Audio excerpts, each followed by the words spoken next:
All right, all right, all right. Welcome to Sideboard MTG, and it is coffee time. What's up, everybody? How's everyone doing today? We've got a bunch of people in chat already. I guess I'll go ahead and apologize for being 10 minutes late here. I had some work to do around the house and got a little muddy and didn't get back quickly as I wanted to. And as soon as coffee time's over, I got to get back to it. So either way, it's good to take a little break. Let's talk about a little Magic. I think the first thing we're going to talk about here is this Phoenix Fling deck. And then from there, I believe Jeffrey's got a deck he wants us to look at. So I think we've got two decks we'll be kind of looking at today. And we'll go from there, guys. Hope everybody enjoys. And if the music's too loud or anything, actually we'll kill the music so we can hear Rush and James in the chat there. We've got a couple open seats. I think we got one open seat left at the table. If anyone wants to jump in, you can do that. Other than that, we're going to get started with coffee time here. Let me jump over to Discord and say hello to the guys. The aggro decks fail under the Watching of the Drakehaven decks. That's where playing something like big, like dinosaurs or something, kind of does help against those decks. Also, bringing blue in as well helps. Yeah, man, it was frustrating because I won game one. He couldn't get it. He couldn't get enough Drakes out in time, so I killed him. And then the next two games, he just proceeded to just come back. Like I would get him close every time, and he would just come back from the dead every time. What's up, guys? We're live. Hey, what we talking about? What were we talking about there, Rush? We're talking about We're Drakehaven. talking about how he asked me what I use for my actual fling deck, and I was saying I use a black red, and I was telling him how the only deck that beat me was a Drakehaven deck because it just kept gaining life and coming back from the dead. There's nothing I could do.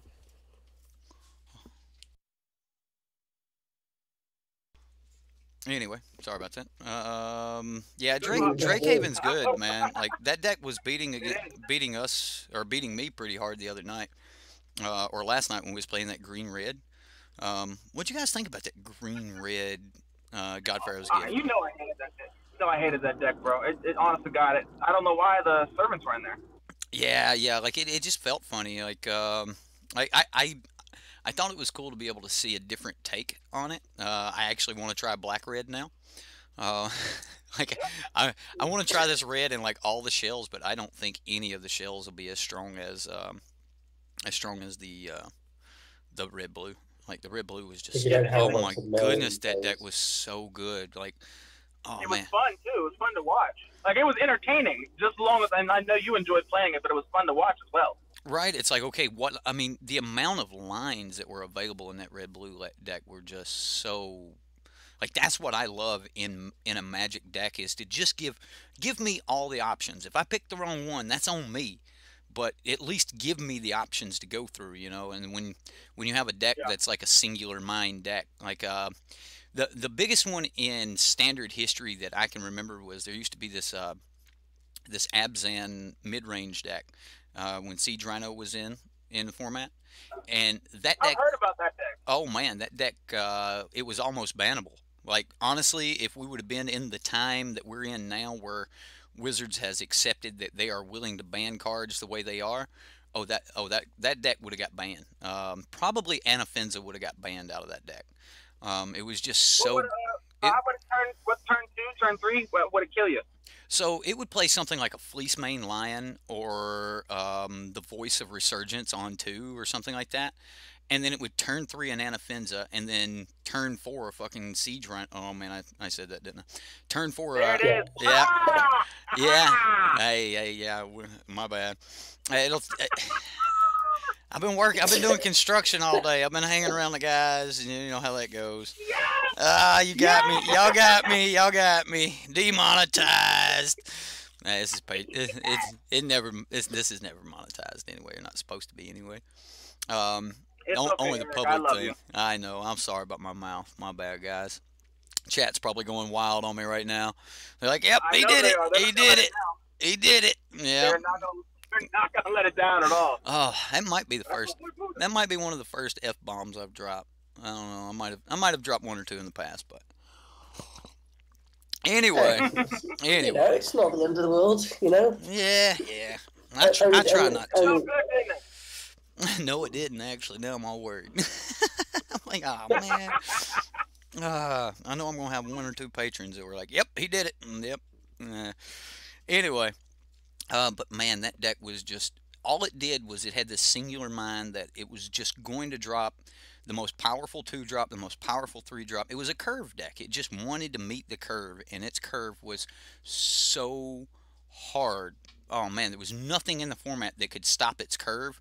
Everything that removed its curve was one turn off. Like you needed a turn 3 spell to be able to deal with the turn 2 spell that they had. You needed a turn. I did not. All right, cool. I'm gonna answer this phone real quick. I don't know if I can mute myself with my girl. Give me 1 second. I don't know if you guys can hear, but hold on. Worst case scenario, I'll just mute you and then. Yeah, worst case scenario, baby. Yeah? Hey, I'm gonna call you back, but I'm on my way back there. All right. Okay, I'll just text you because I'm going down to the lobby. All right, love you. You too, bye. Love you too. Okay, we got somebody else. Hey, it's the other James. James.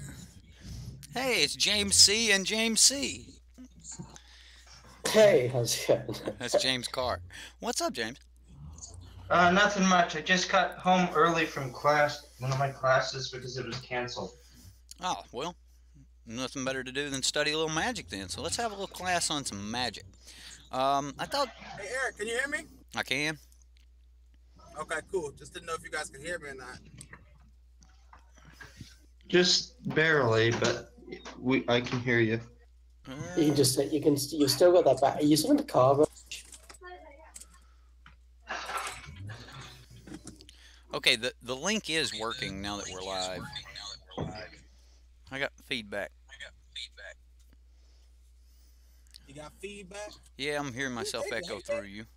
Okay, that's weird. I'm not seeing the stream at all on your channel. Yeah, you have to use the link. On the Patreon. Oh. Here, I Okay. got you. It's a private stream. I'll put it in Discord. Never mind. I'll Bam. just. Click the one in Discord. That'll take you where we want to be. Thank you. Sorry. Good.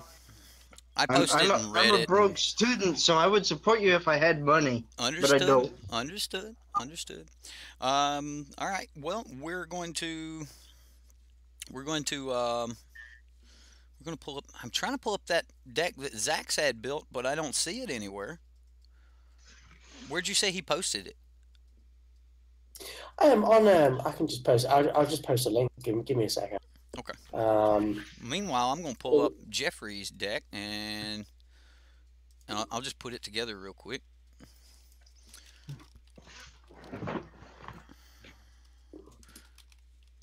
Jeffrey. Oh, well, I guess I just named it Jeffrey. That'll work. That'll work. That'll do. So he's got torrential.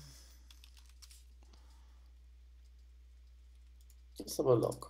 Where is Jeffrey's deck? I don't know if I'm gonna be able to watch what you guys are doing at the same time because, like, I'm on my phone. I don't know if you'll hear the background of the YouTube and the Discord at the same time. You'll have I'm kind of worried. You'll have to make sure you mute the stream audio. Yeah, mute the stream audio so you can just hear us. All right, so he's got one torrential. Jeffrey, do you have a sideboard built for this thing yet?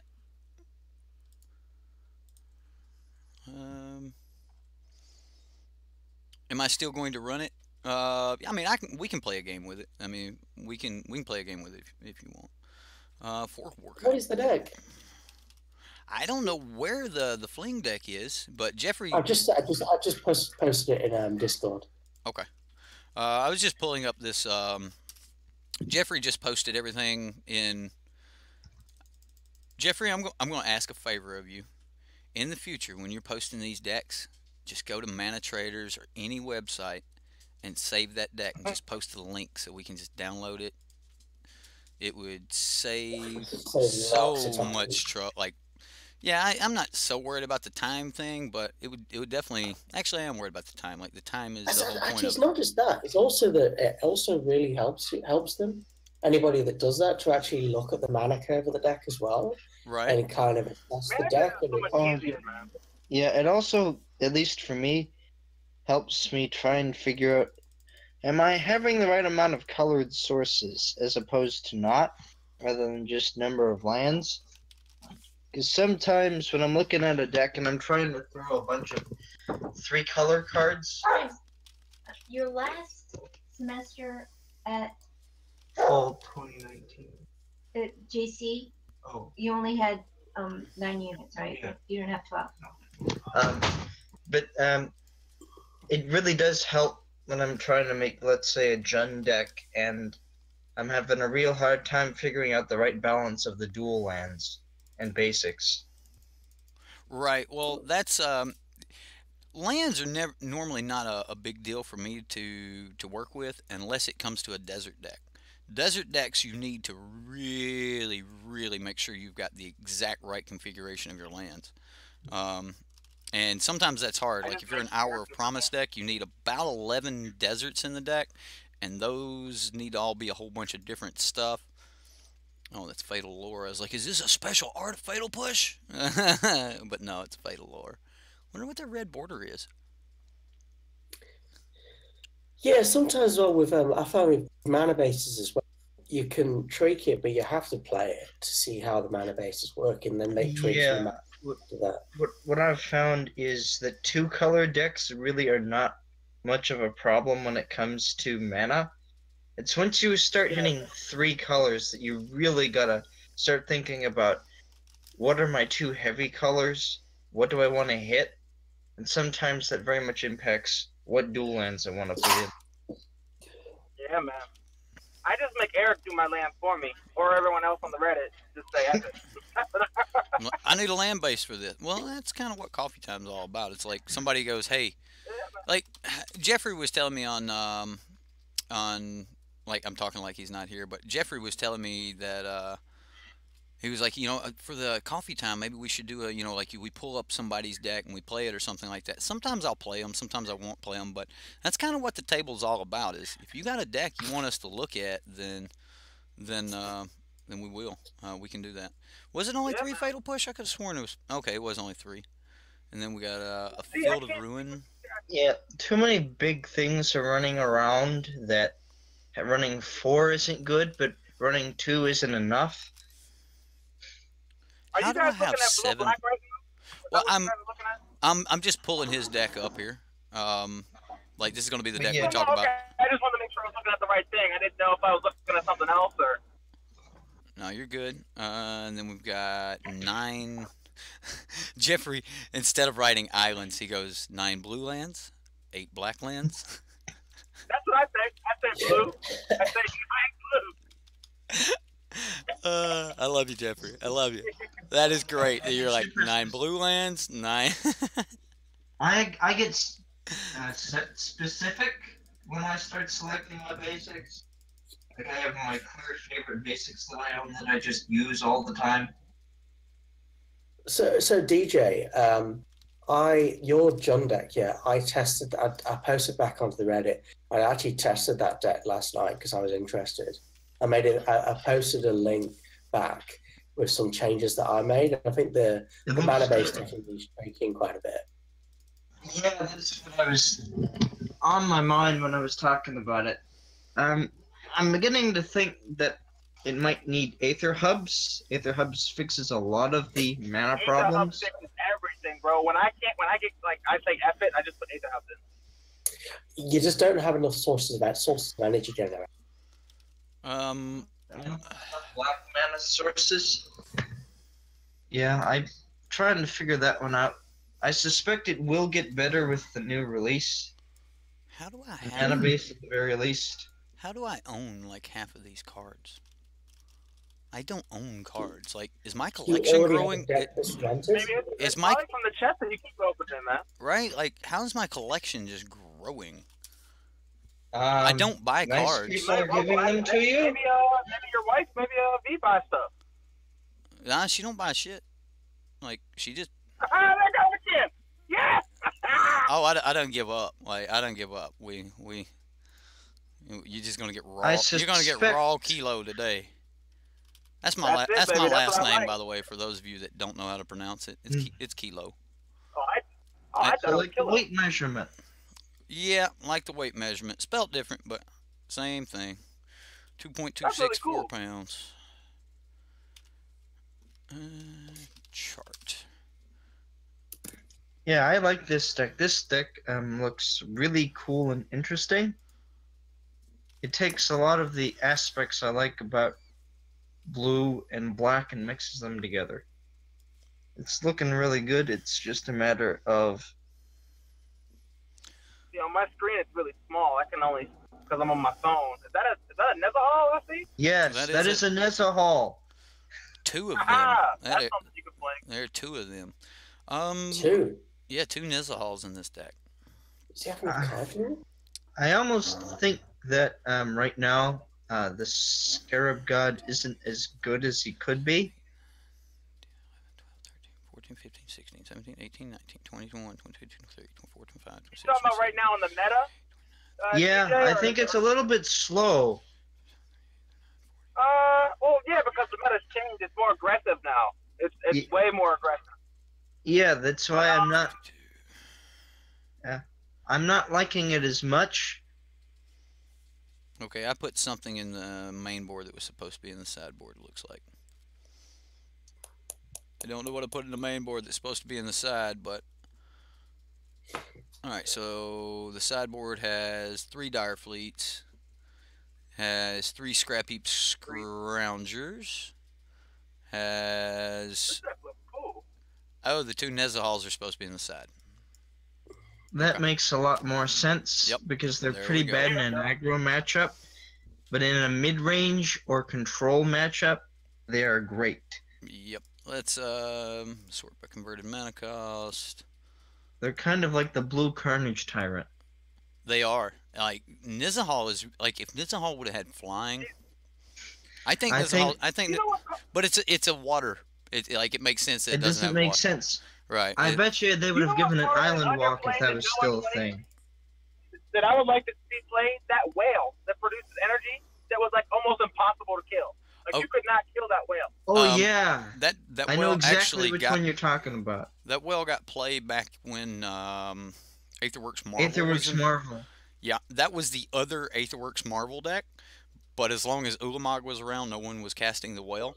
But that whale would allow you to like just have this like infinite Go off. combo. Yeah, you would You cast. just keep spinning Yeah. the wheel. Yeah, you would spin the wheel, and then when you'd spin the wheel, you would get something else that would create, more energy, and then you would, like, there was a way to untap it or make a copy. Like there was this, it was like Sahili's Artisan or something like that. It would make a copy of target artifact. Yeah, it was and on I the ta- stream, yeah. Yeah, so the first time you copied the whale, the copy of it would become a artifact, and then the next time you the next time you cast it again, you could copy both the artifact copy of the whale and the natural copy of it, and you'd get 2 whales. Yeah. Yeah, it was just, it was so broken. Like, Saffron Olive did a deck on it, I remember it, and I was like, oh my goodness, it looks like so much fun. But, yeah. On Duels of the Planewalker, that thing was impossible to kill. You just couldn't kill it. It didn't matter. You would have to make him dump it out of his hand. That was the only way. Yeah, there is a certain card that I personally really like that uses energy that's blue. You know the one that at the beginning of it's a 6/6 flyer for 7. At the beginning of your upkeep, each upkeep you get 3 energy, and you can pay 8 energy to bounce all creatures, Oh, except the that one to Leviathan. its owner's hand. Yeah, I like the Leviathan Leviathan. a lot.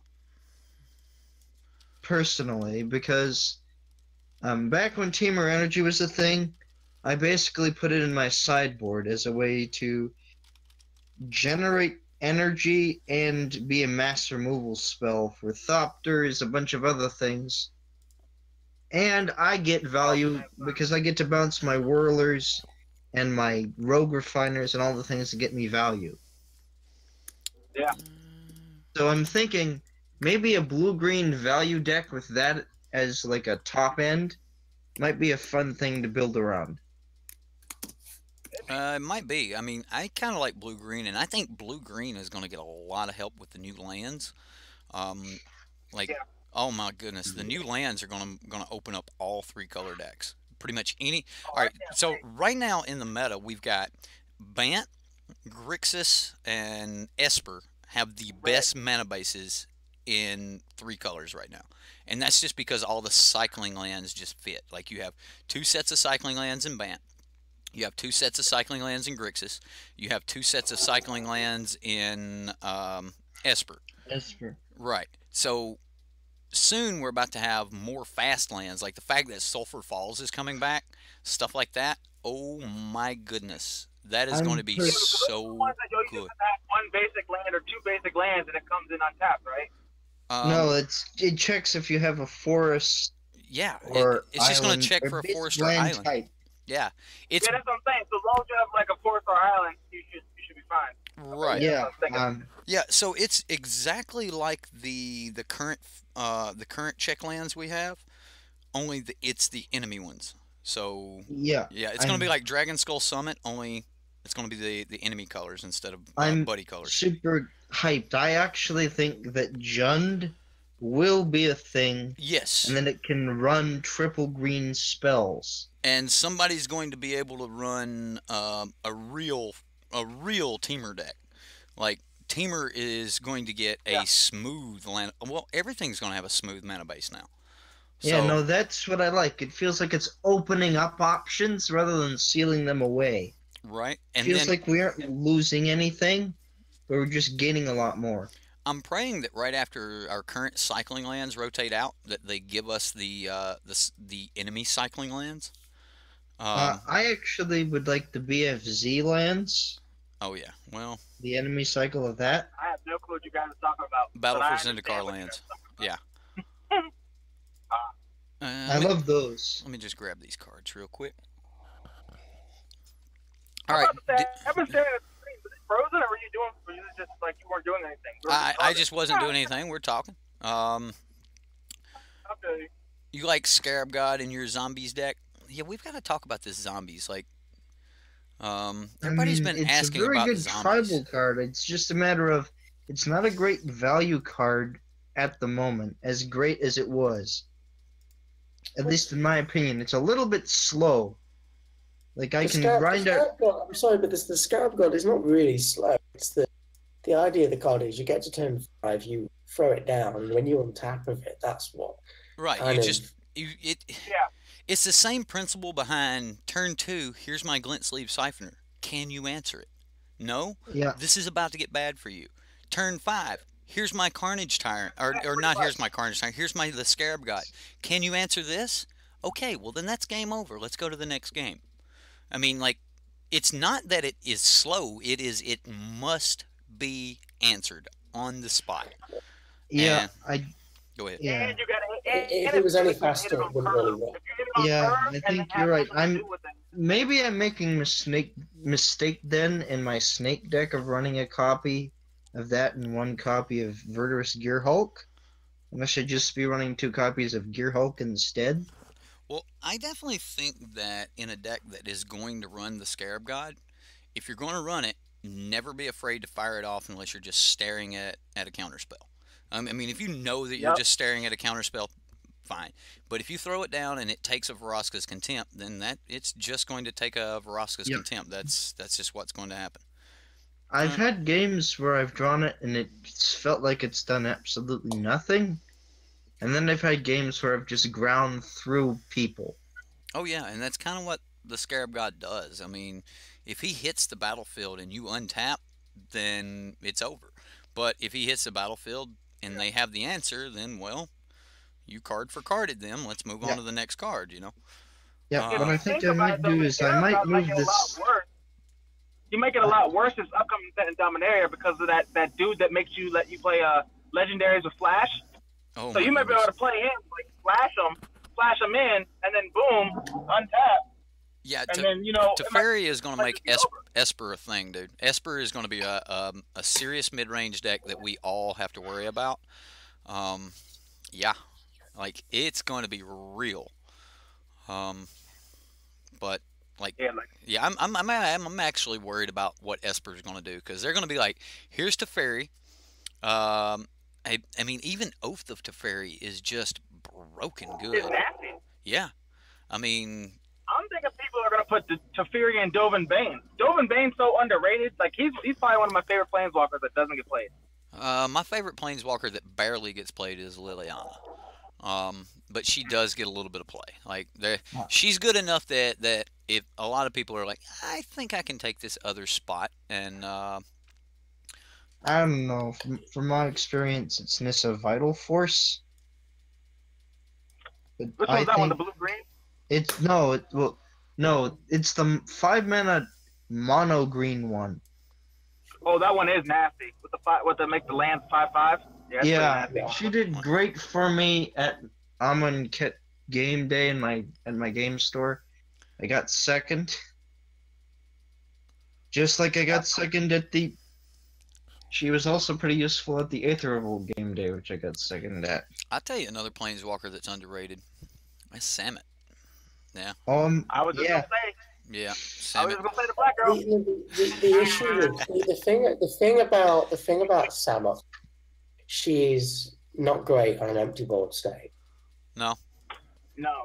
No, she's not. Yeah. She's almost useless on an XD4 state. Right, but if you're in a mid-range deck and you get to throw down something like, if you follow up, like if you play her on like turn 7 after a Carnage Tyrant, oh my goodness, like she is about to wreck face.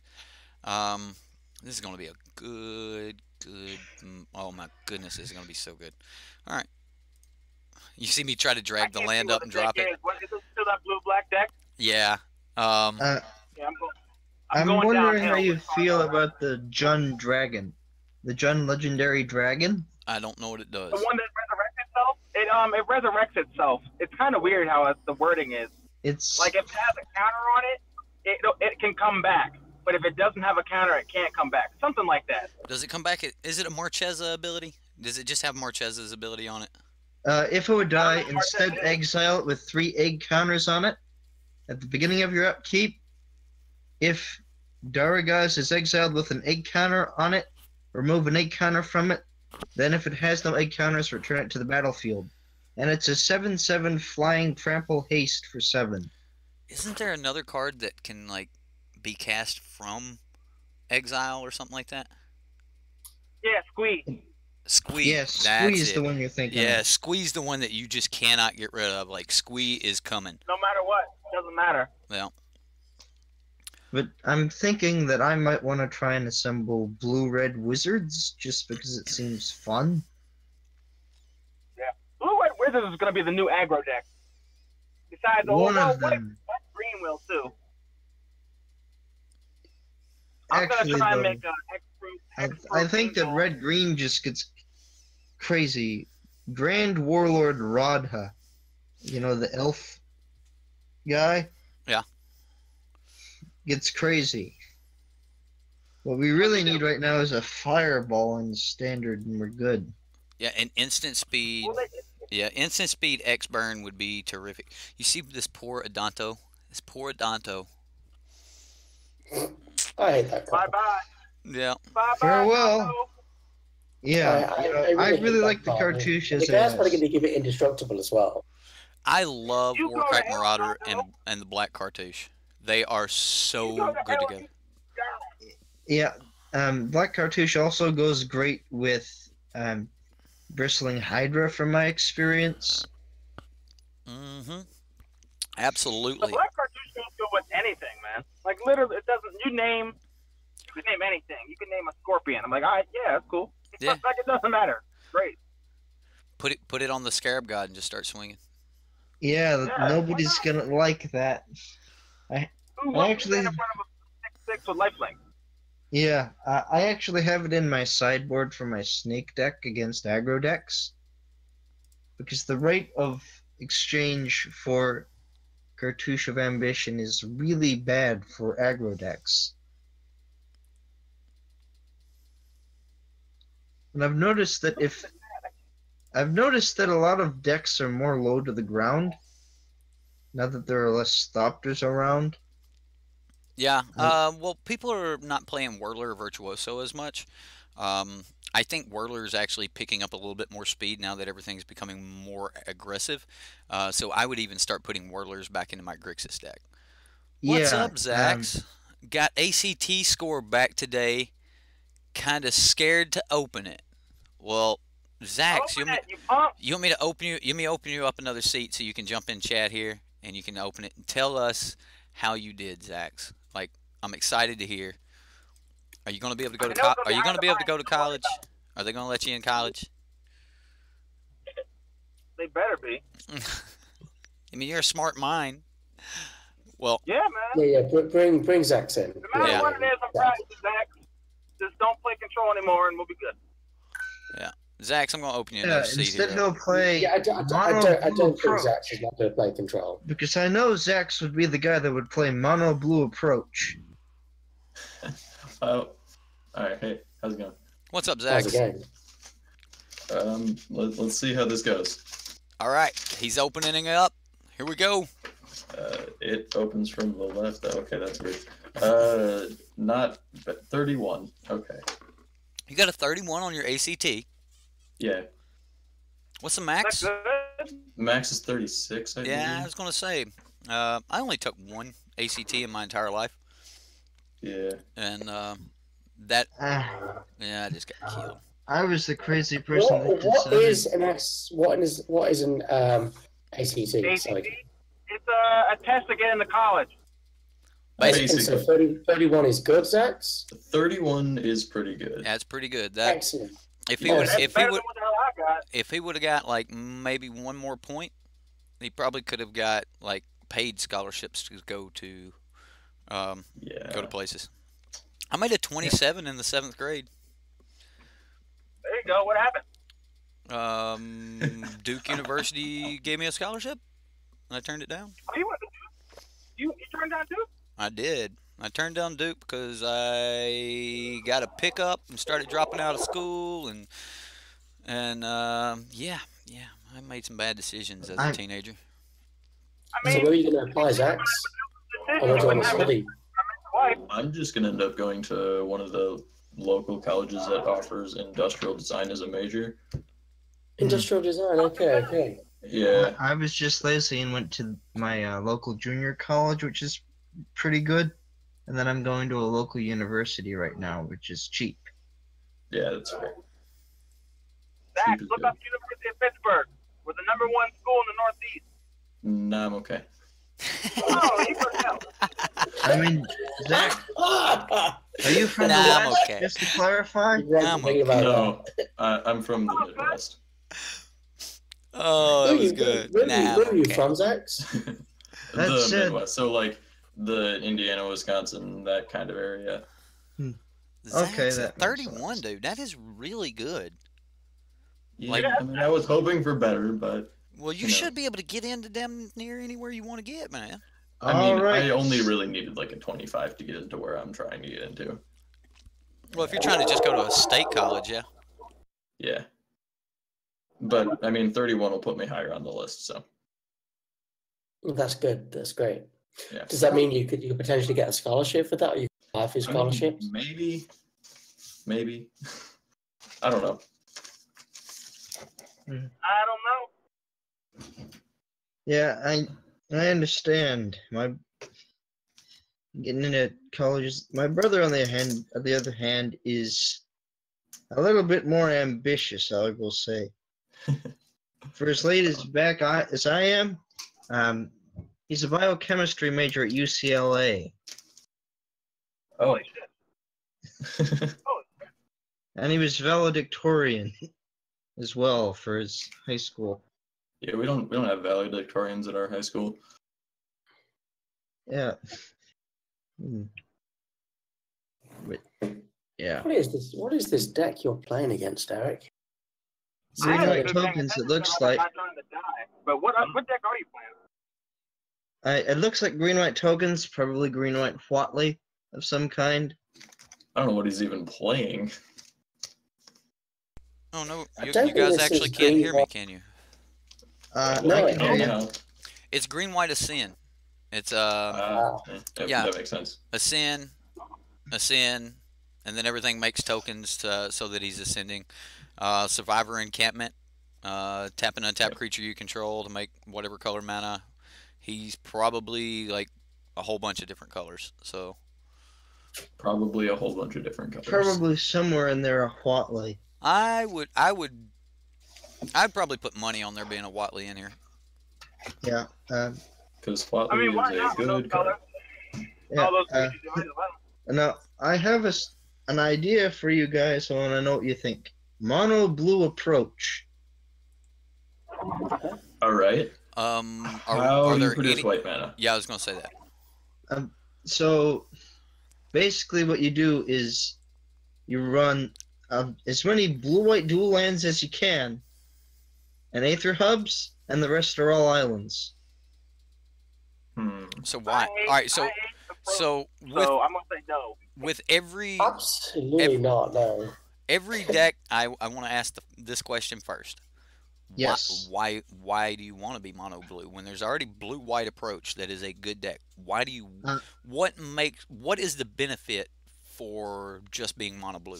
Yeah, I'm thinking about it. It's not good now, but pre BFZ, you want that 3 blue dude, aren't you? Yeah, that's probably what I would want. But You're talking about the genie? yeah, but I was also thinking back to pre BFZ rotation. Jeffrey, I'm losing this game. There was a guy at my local FNM who would play mono blue approach, which is basically What?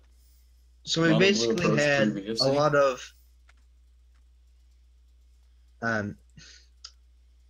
the prairie streams and the cycling lands and Aether hubs, and that was his white sources. And then he ran a bunch of other annoying cards, including Engulf the Shore, if you know what that one does. Yeah. See, the thing is, that one isn't standard anymore. Yeah. And that's the only reason that the mono blue deck worked. There was like a 2-week period where that deck was functional. The thing is, the issue is, you see, is that just mono blue, if it's just playing fast approach, is the devil. Although it can counter and things, the approach works because it's got things like Settle the Wreckage, it's got Fumigate, and it's got Cast Out. Without those, you're just going to die. I've found from my experience that I've been gotten too many times by Engulf the Shore. And then Torrential Gearhulk flash in, flashback, and Engulf the Shore. But that's not standard. Yeah. Sorry. So I'm having flashbacks to a previous standard. Maybe I've played too much standard. You don't gotta apologize at all, Or man. maybe you haven't played enough of current standard. Yeah, that's probably the case, because I kind of miss my old LGS, too. It's just not enough people showed up anymore, so I had to go to a different one. Yeah. Yeah, that's what I would do with mine. I just got Right around worst. the time of the Teamer Energy Menace. I want a game day with that. The Teamer Energy Menace? Yeah. I've come close twice to winning a game day. It's so frustrating. I've gotten second twice 2 game days in a row. I'm not sure if that's more or less impressive than winning. What's Teamer Menace? Is it like every creature has Menace? No, it's No, the it was the Teamer Menace Teamer. was the deck that got banned, Teamer Energy. So Oh, we called it the okay. Teamer Menace because it was a menace on the format. Like, it was not good that it was in the format. The reason I was asking about the so first off, you guys, I am probably going to try to start guiding us back onto the topic at hand. And now that Zax is here, maybe he'll post us that Phoenix deck that he was working on. Oh yeah. I've already sent a link to Zax's Phoenix deck on Discord. Perfect. I'll check that out in a sweet. second. You're on top of it.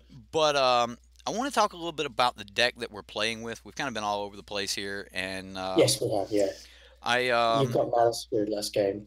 Yeah, well, this game I'm definitely just beat here. Yeah, I got flooded last game. This game I got nothing. I just kept mulligan. But hey, we actually hit a card. There it is. Yeah. I think I'm behind. Am I behind? Yeah, you're Yeah. probably. I think everything's a little bit behind. And if you're running off of like wireless or your phone data, then you might be a couple seconds behind. But yeah, we just got land screwed here. What I was actually thinking of putting Radiant Destiny in more decks, and like some people may like that, some people may not, but I'm definitely considering Radiant That's the Destiny in white more one, decks. right? Yeah, Yeah. I'm just looking at the Yeah, yeah, warrior yeah. tribe and other such things. So warriors are actually really nice right now. And I was actually looking at mixing things in because Neheb's a warrior, so that's another really convenient thing. On-Crop Crasher is a warrior. So There are a ton of good warriors right now. So- Martyr Warriors Crop looks like mate. it could be something. Yeah, On-Crop Crasher, Honor Crop Mate, a bunch of really good warriors. Glory-Bound Initiate is a warrior. Yes. So basically, it's a red white aggro. Well, I've Yeah, actually it'd be a red white aggro deck. I've got Yeah. red white warriors built on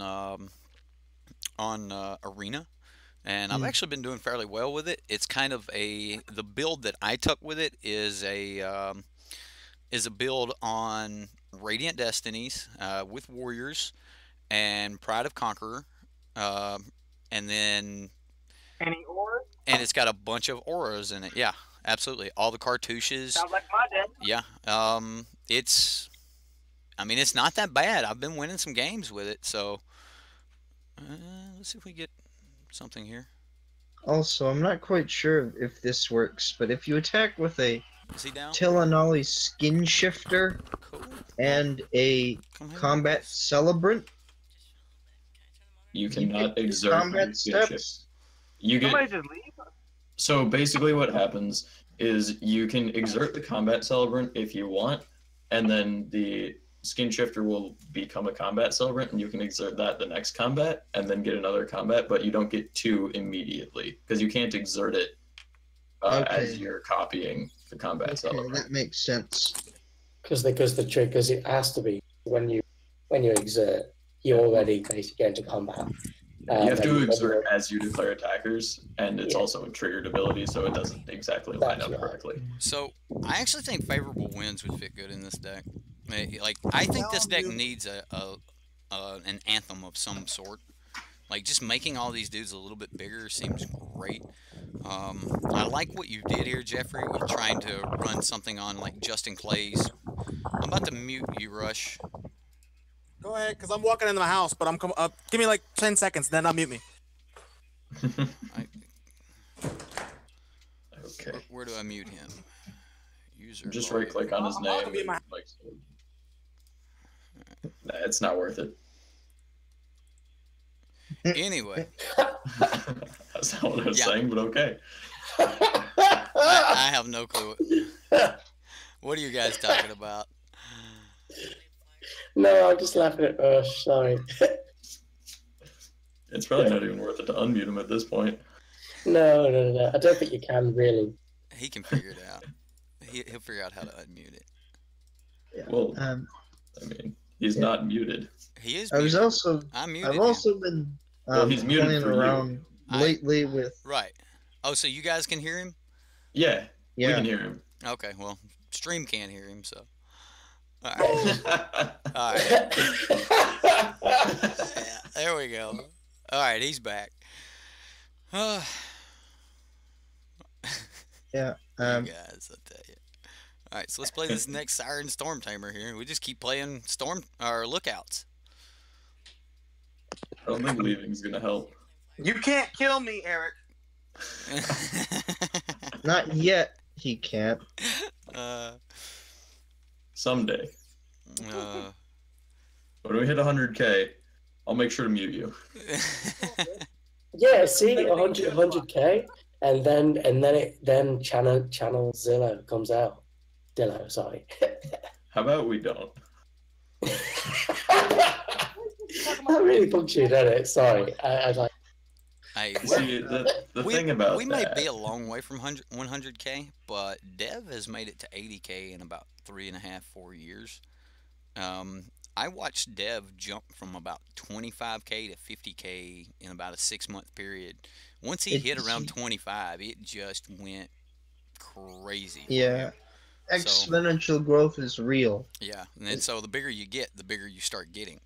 And you know, in some ways that you might have a slightly wider audience as well. I might have. I'm not saying anything against Dev there. I might have a what? A wider audience. Maybe. I like. There are some people that like to watch gameplay and stuff like that. So, I mean, you might be right. Maybe I do have a wider audience than Dev. I think, I don't know, man, because like I told you before, whenever like the community was a little bit smaller, I think you're just more down to earth than a lot of people. So is Dev. Dev is very down to earth and he's funny, but like you'll ramble on and we'll have conversations like we are now, and I think that's what makes this community different. Because with Dev, ain't nobody talking to Dev; it's Dev talking to us. Right. You know what I mean?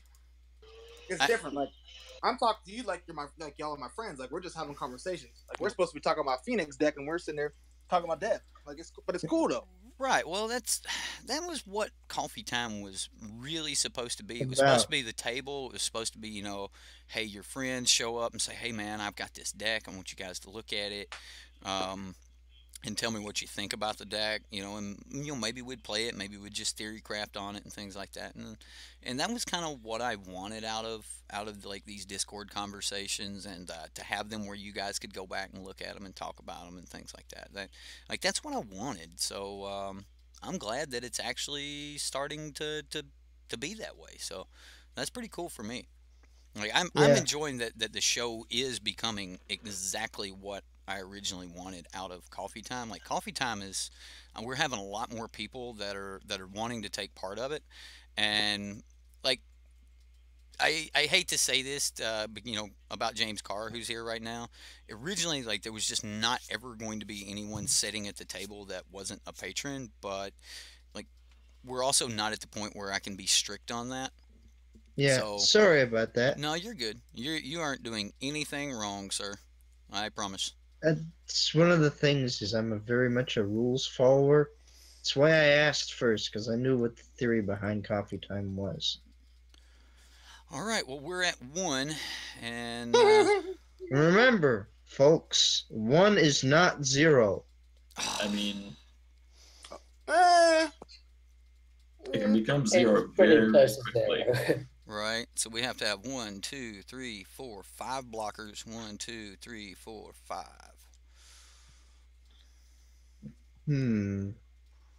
Unless you can get him 13 damage. You can do it, I think. No, we've got 9 on the field right now.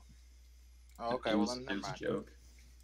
So do a lot of quick mental math.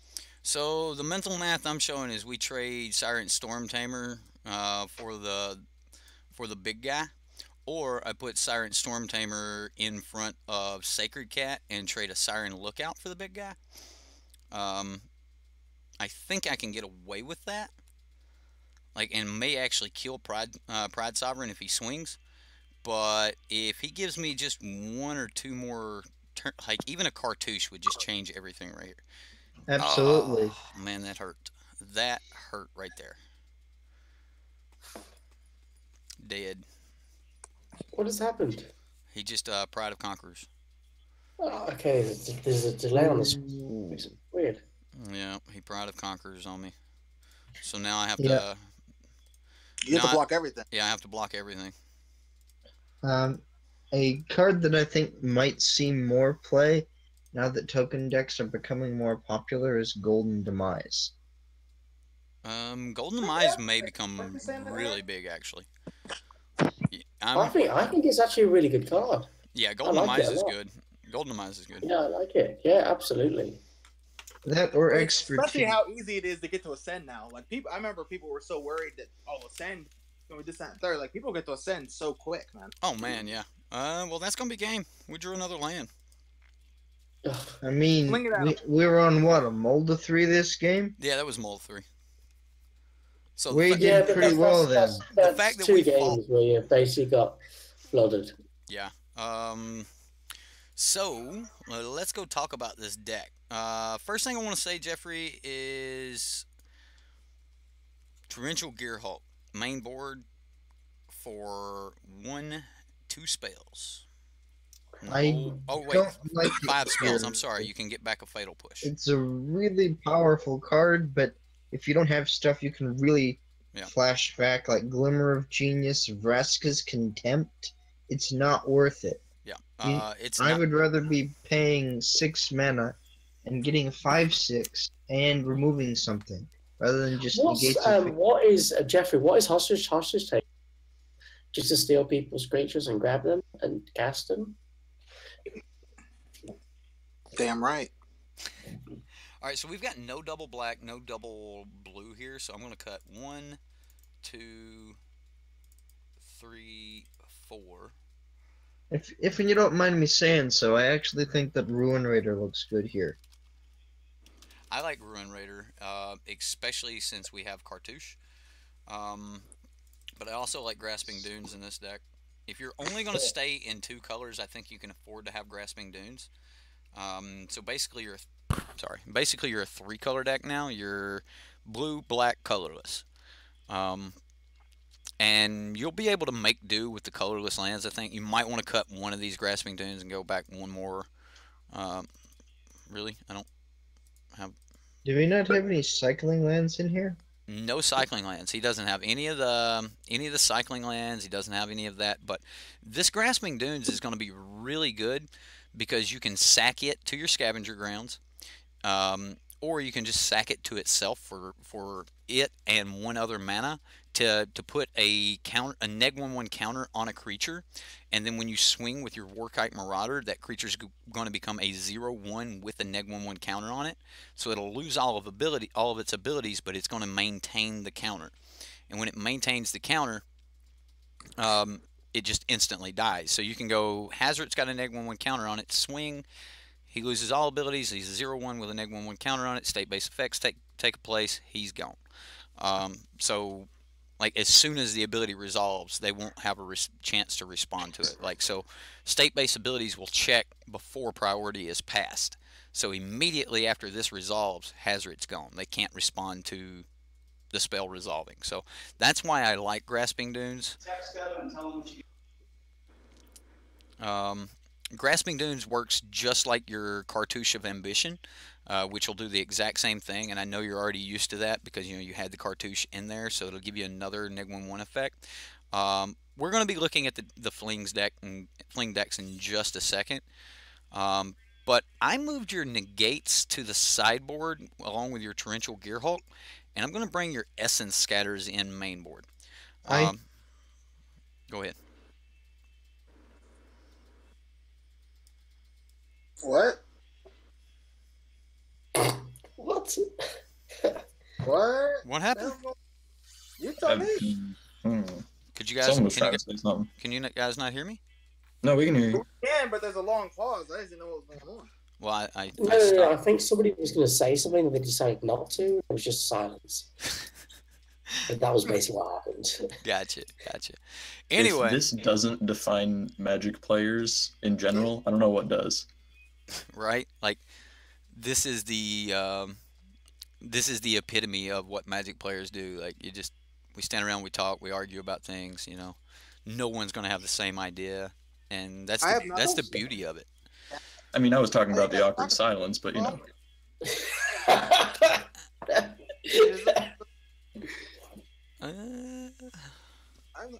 Hefe, why would we not be friends? I don't understand. Did I do something wrong?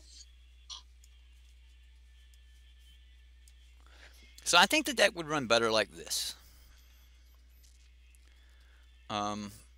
Maybe run better like this, maybe not. But Direfleet Poisoner is terrific. Especially considering you can make something a 0/1 and then you can flash this in after blocks because your dude is still attacking. Everything you have is a pirate. So the Direfleet Poisoner in the main board, I think, is a lot better. It's going to work. It's going to give you more kill spells. It's going to give you the ability to kill like smoother. You probably don't even need the third Trial of Ambition in the sideboard. Like, you could probably free up that spot. You could probably even free up that extra hostage taker, but I just don't think you're going to need all 3 hostage takers, because considering how liable that card can be. In the sideboard, like, if you own the Scarab God, I don't know if you own them or not, Jeffrey. Do you own the Scarab God?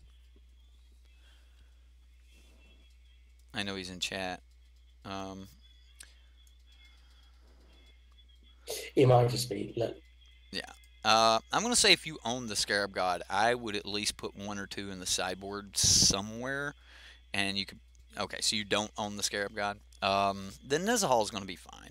But if you own the Scarab God, I would probably run something like this in the sideboard.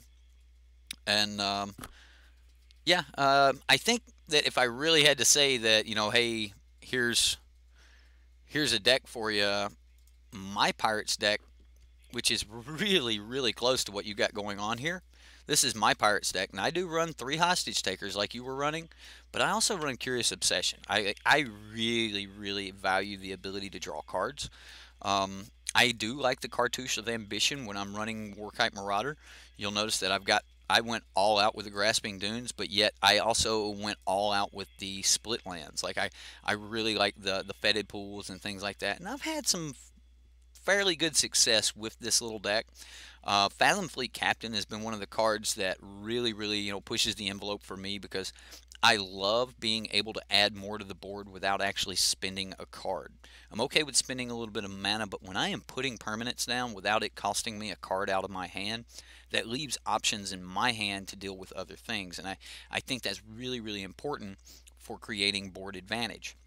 And then, of course, if you trade this for another card of your opponent's, but yet you have a token left over, then you have gotten some serious value. If they have to use yet another card to deal with that token, you're starting to 2 for 1. If you make 2 tokens and they use 3 cards to deal with all the tokens, now you're 3 for 1, 4 for 1, so on and so on. So the card can really, really run away with games really quick.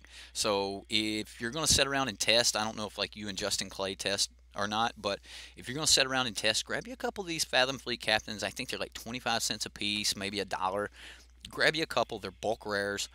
Throw them around in your blue-black deck, and see how you like Fathom Fleet Captain. I just think that he's really, really good when you're going like Storm Tamer on 1, Captain on 2, or even on 3. You can play Captain on 2, and then on 3 play land and play a Storm Tamer, and then you have 2 open mana to put into the Captain.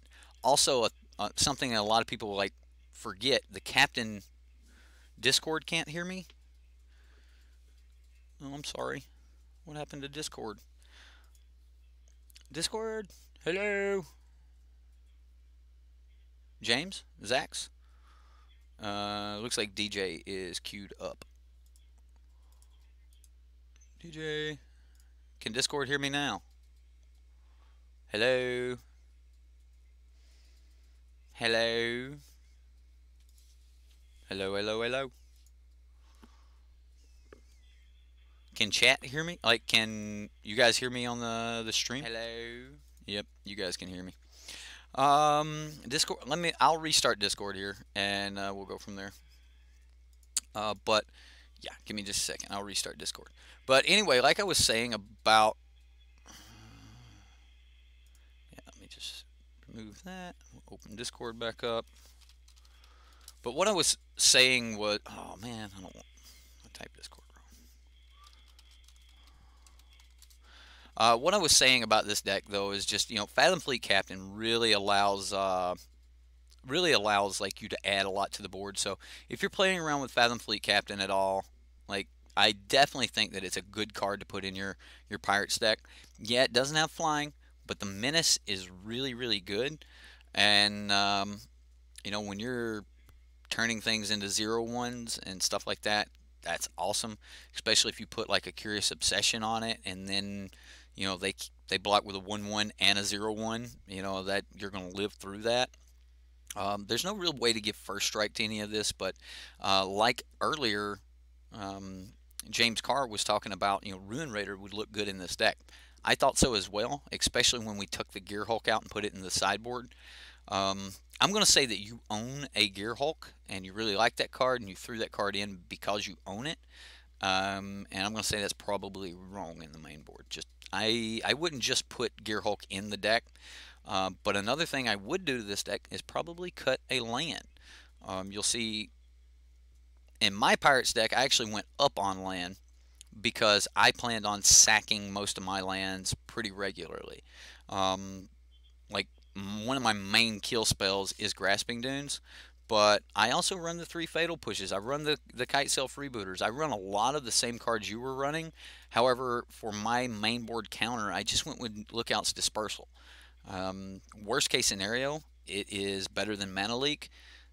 Or sorry, best case scenario, it's a better Mana Leak. Worst case scenario, it's slightly better than countering something with a Supreme Will. So really good card here. So wow, yeah, my Discord's having a hard time connecting here, guys. If you guys are listening, but yeah, I'm having a hard time connecting to Discord. It just keeps spinning, just keeps spinning. But anyway, that's my thoughts on this deck. If you're going to stick into the version you've got going on here,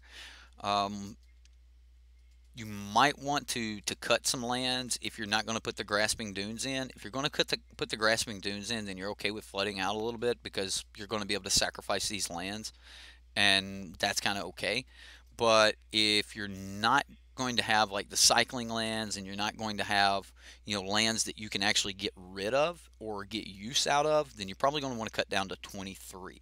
So I actually went up on lands in mine because I plan on cycling those lands away late game. I plan on sacrificing lands late game. Like I just plan on starting to dump lands late game, and if you don't have lands that are dumpable, I would probably cut down to 23. If you do have lands that are dumpable, you might want to actually stay at 24 or even go up to 25. But again, that's because in this deck, I was seriously willing to just start pitching lands. Like I just wasn't worried about lands. Cartouche of Knowledge. If this is here for draw, then I'm going to say just put in the Curious Obsession, because in the long run you're going to draw more often with a Curious Obsession than you are with the Cartouche of Knowledge. Cartouche is just going to give you that card instantly and it's going to replace itself, whereas the turn that you play Curious Obsession, you're going to swing with a flyer, and then that flyer is going to more than likely connect, because let's face it, the entire meta is weak to flying. I don't know why, but the entire meta is weak to flying. So man, what is going on with Discord? I'm trying to restart Discord one more time, guys.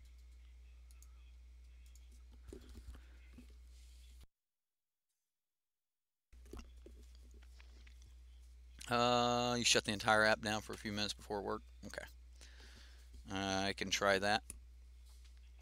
James, trying getting in. So did it kick us all out of Discord?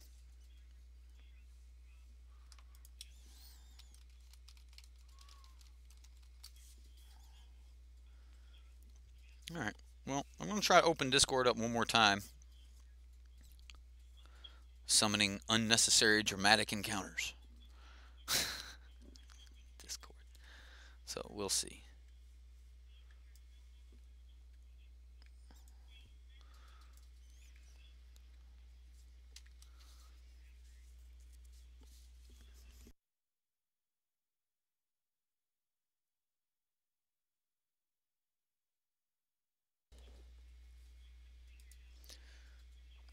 Server status.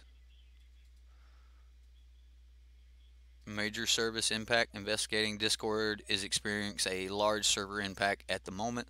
The team is online and investigating. We'll update as soon as we know more. Operational. Cloudflare. I don't know. So looks like Discord is having some issues. So yeah. IT team, get on it. So looks like Discord is Oh no, Eric's in now. We got feedback. Eric, you in here, baby? I am in here. Hey. It's working. It is Just us working. three now. Oh no, everybody! I'm alive as well. Oh dear, shut up. Yeah. Let's mute those streams. Somebody press the button. IT team go. All right. So, Excellent. Okay, where was we? well, I don't was talking about this deck and like comparing it to my Pirates deck. I think that Pirates itself is just a little bit weak. Yeah. I think that I think that if you're really going to want to run something like a Pirates deck or something like this, you should probably drop the synergies of Pirates unless you're just wanting to matey. Unless you're just wanting to Captain Feathersword this thing. Who got that joke? Who got that joke? I don't know. No, no one. You didn't get it, James? I am disappointed. No, I have no clue in the slightest. They are Australian. How did you not get it? The Wiggles. What Oh, are I the do know Wiggles? who the guy is. Yeah, Captain Feathersword. He's the pirate on the purple. Wiggles. Yeah, dad level 1000 kicking in right there. All right. Anyway, so yeah, that's my feelings on a Pirates deck. I think that Pirates is just a little weak right now, and there is a blue-black mid-range, which is probably one of the most powerful decks in Standard right now. That honestly, you should probably just slowly start, tapering your deck in that direction. However, in 2 weeks, Dominaria is going to come out and change everything anyway. It's not gonna matter. Yeah, so nothing's going to matter here really, really soon. But you do have a couple weeks left to just have some fun with, your Pirates deck if you want to. But I think that your best bet is if you have cards like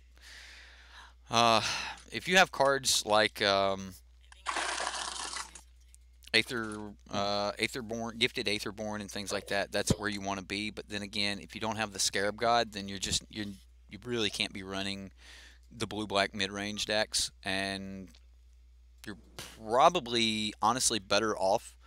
Like if this is your deck and this is your deck because you have the cards, then you're probably I'm going to say you'd be more competitive by going and picking up Vehicle Rush. What? Yeah, that definitely. Or even Hazoret aggro. We talked about that. Val's got something to tell you here. So I Go think ahead. you should go Esper for the Radiant Destiny. You don't need some of those pirates that you have in there. You can get better ones, I believe. Right, so she's talking about Radiant Destiny. I'm thinking mainly for the 1/1. Yeah. Because it's going to give a 1/1 to all of your pirates, even the ones on the ground, and the Vigilance. The enchantments mean that you'll hit Ascend pretty good, and that's what I was talking about earlier. Like, do you have the lands to split this into Esper? The only white card I would really splash into this deck would be the Radiant Destiny. Right, but I think it would be. But if you did that, you would definitely wouldn't be able to run like the Grasping Dunes and things like that. But you could run your cycling lands instead of fetid pools. You could run the blue-white cycling lands.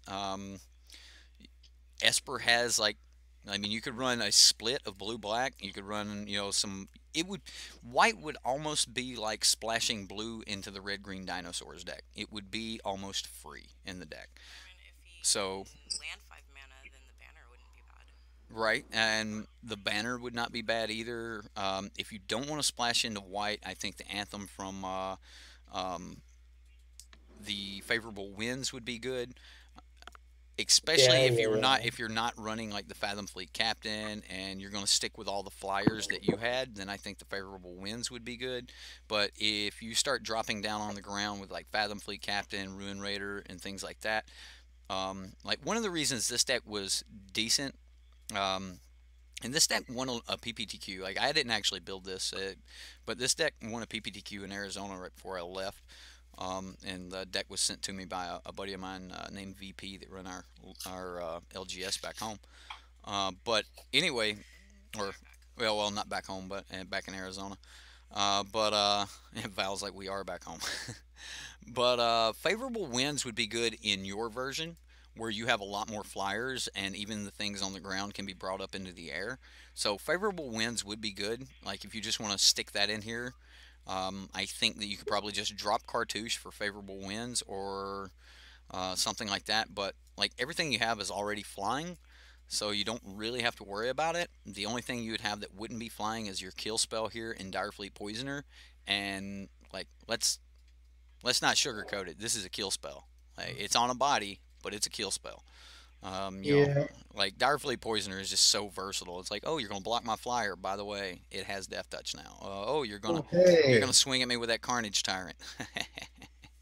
Hope I have enough life to survive it. That sort of thing. But yeah, that's Direfleet Poisoner is really good.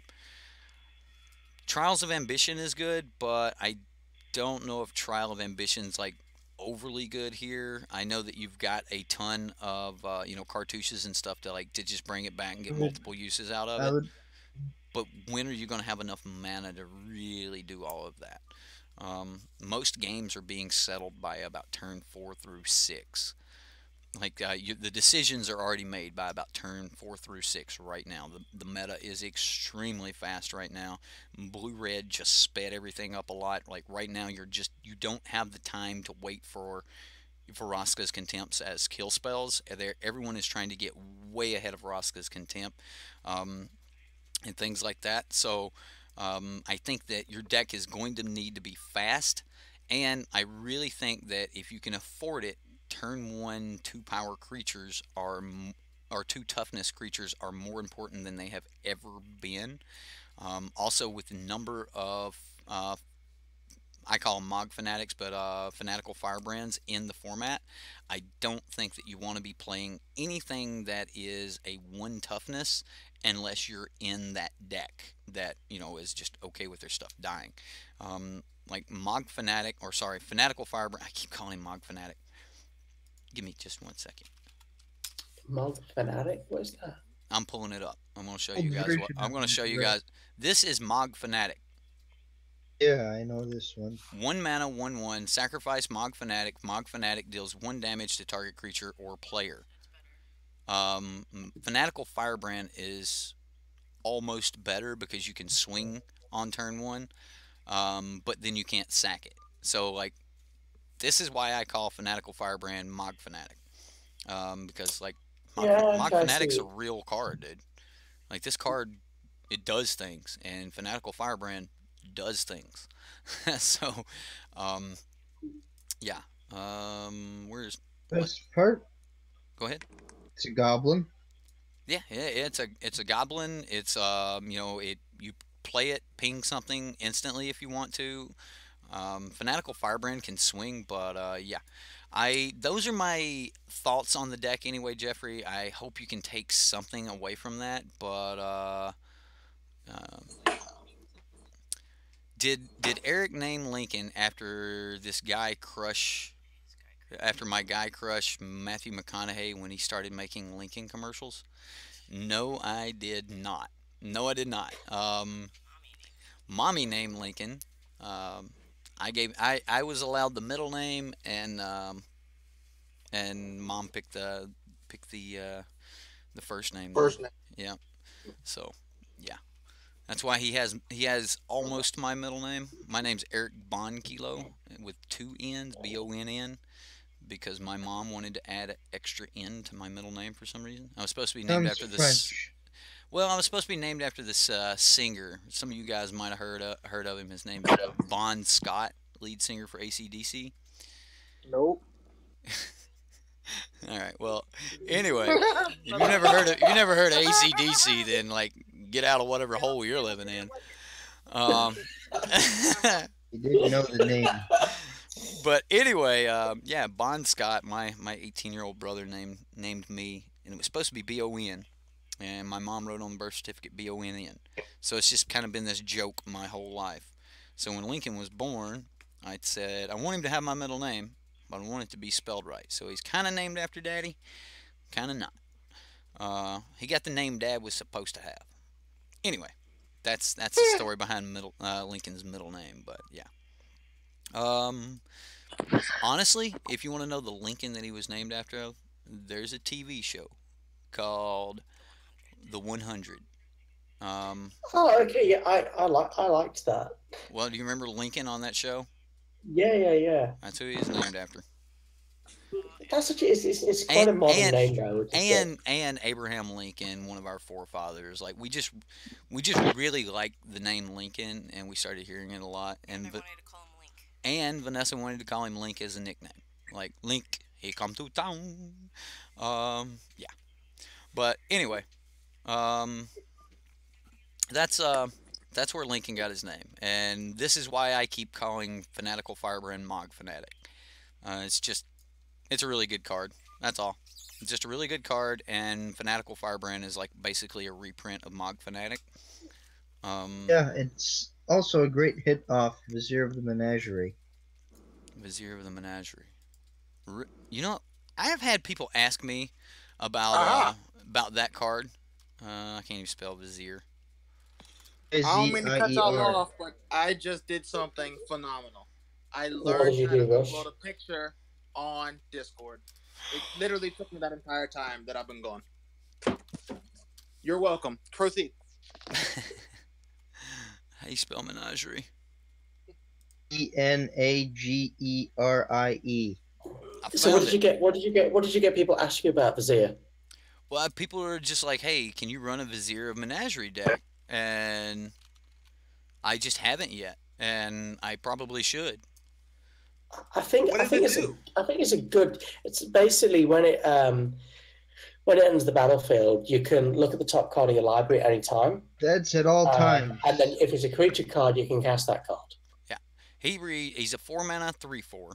So one. It's the Naga, the green snake. Yeah, the green Naga cleric. Yeah, it's got all the pretty animals laying around him. Yeah, you look at the top card of your library, and again, you can do that at any time. You don't have to reveal it. You may cast the top card of your library if it's a creature. You may spend mana as though it were mana of any type to cast creature spells. So you're no longer worried about color, and you can just play anything, everything you want. So the idea on a good Vizier deck would be that you play Vizier, and then you just have a ton of really cheap cards. And by the way, James, thanks for spelling that out for me. But you just have a ton of really cheap cards, and you just don't have to spend cards from your hand. You just keep casting off the top, and then you cast till you get to a land. Having built a Vizier deck myself and play tested it a little bit, is Glorybringer off the top of Vizier. Right, it just seems good. It just like everything seems good with Crop Vizier. Crasher and Fanatical Firebrand are also decent top decks. That I underestimated with this card is Captain Lannery Storm. Oh wow, okay. So you were running Vizier with a bunch of red cards, huh? Green, red Vizier. The best way I'm going to get value out of this is if I have a bunch of creatures with haste. Okay. See, I was thinking that Vizier needed to be running Teamer anyway. So yeah. I'm gonna before we get much further here, guys. I'm just gonna audible and I'm gonna go pull up the. I'm gonna go pull up this deck that we were supposed to be talking about. Yep, because we're way past that. Sorry, I'm not distracting us all. You're good. That's kind of what it's about. Alright, so, yep, there's Fling here. Also makes the blue-green Nissa a bit more useful, the Vizier of the Menagerie. Okay, I can see that. Let's go download. Top of your library.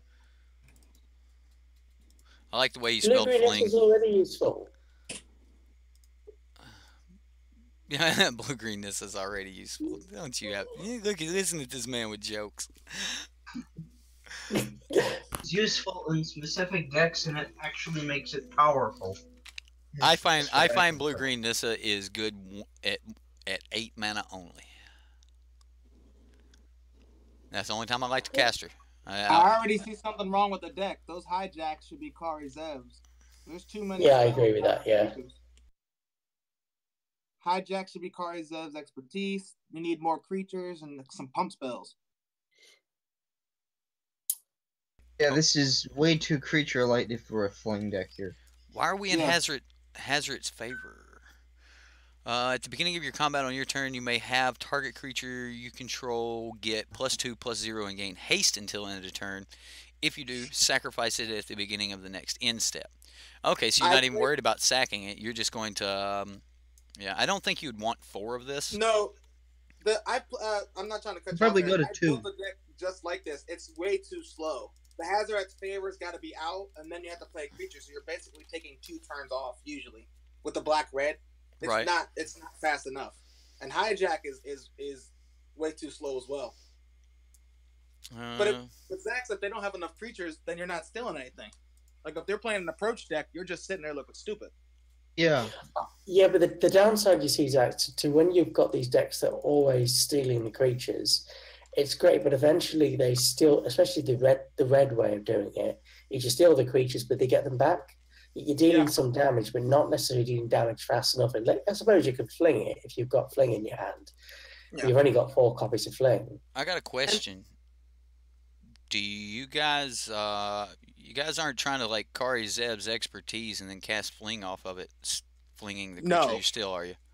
No, because that don't work.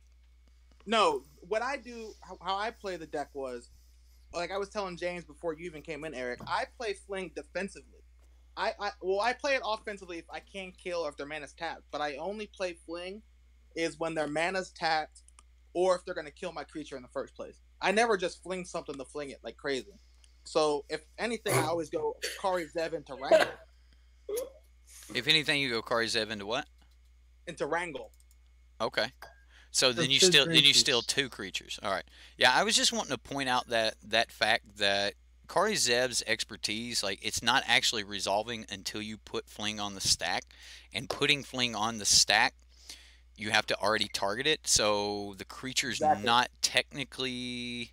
I don't know. There's a break there. You may actually own the creature by the time you're putting the card on the stack, but I think you're... No, I think fling will resolve before Kari's expertise will resolve because it's an instant. Right. Fling will actually be on the stack, but I think you have to already target by the time that Kari Zeb's expertise is actually taking the creature. So plus also, I think you only need 3 Kari Zeb's expertise. I think I'm actually going to have to like play with this interaction and see if that top set of text there will resolve before you can put fling on the stack, and if that does resolve, like, and it's already on your side of the battlefield, then yeah, you would be able to fling the creature. So you can, but I wouldn't suggest it. You know what you really do need though is with this deck, you need a way of bringing the Phoenix back from the graveyard into play. If you don't, if the Phoenix is just going to die, because you only got 4 copies of the Phoenix, something to bring it back. I mean, this deck's just all about gaining control of things, ain't it? Eric. Yeah, what's up?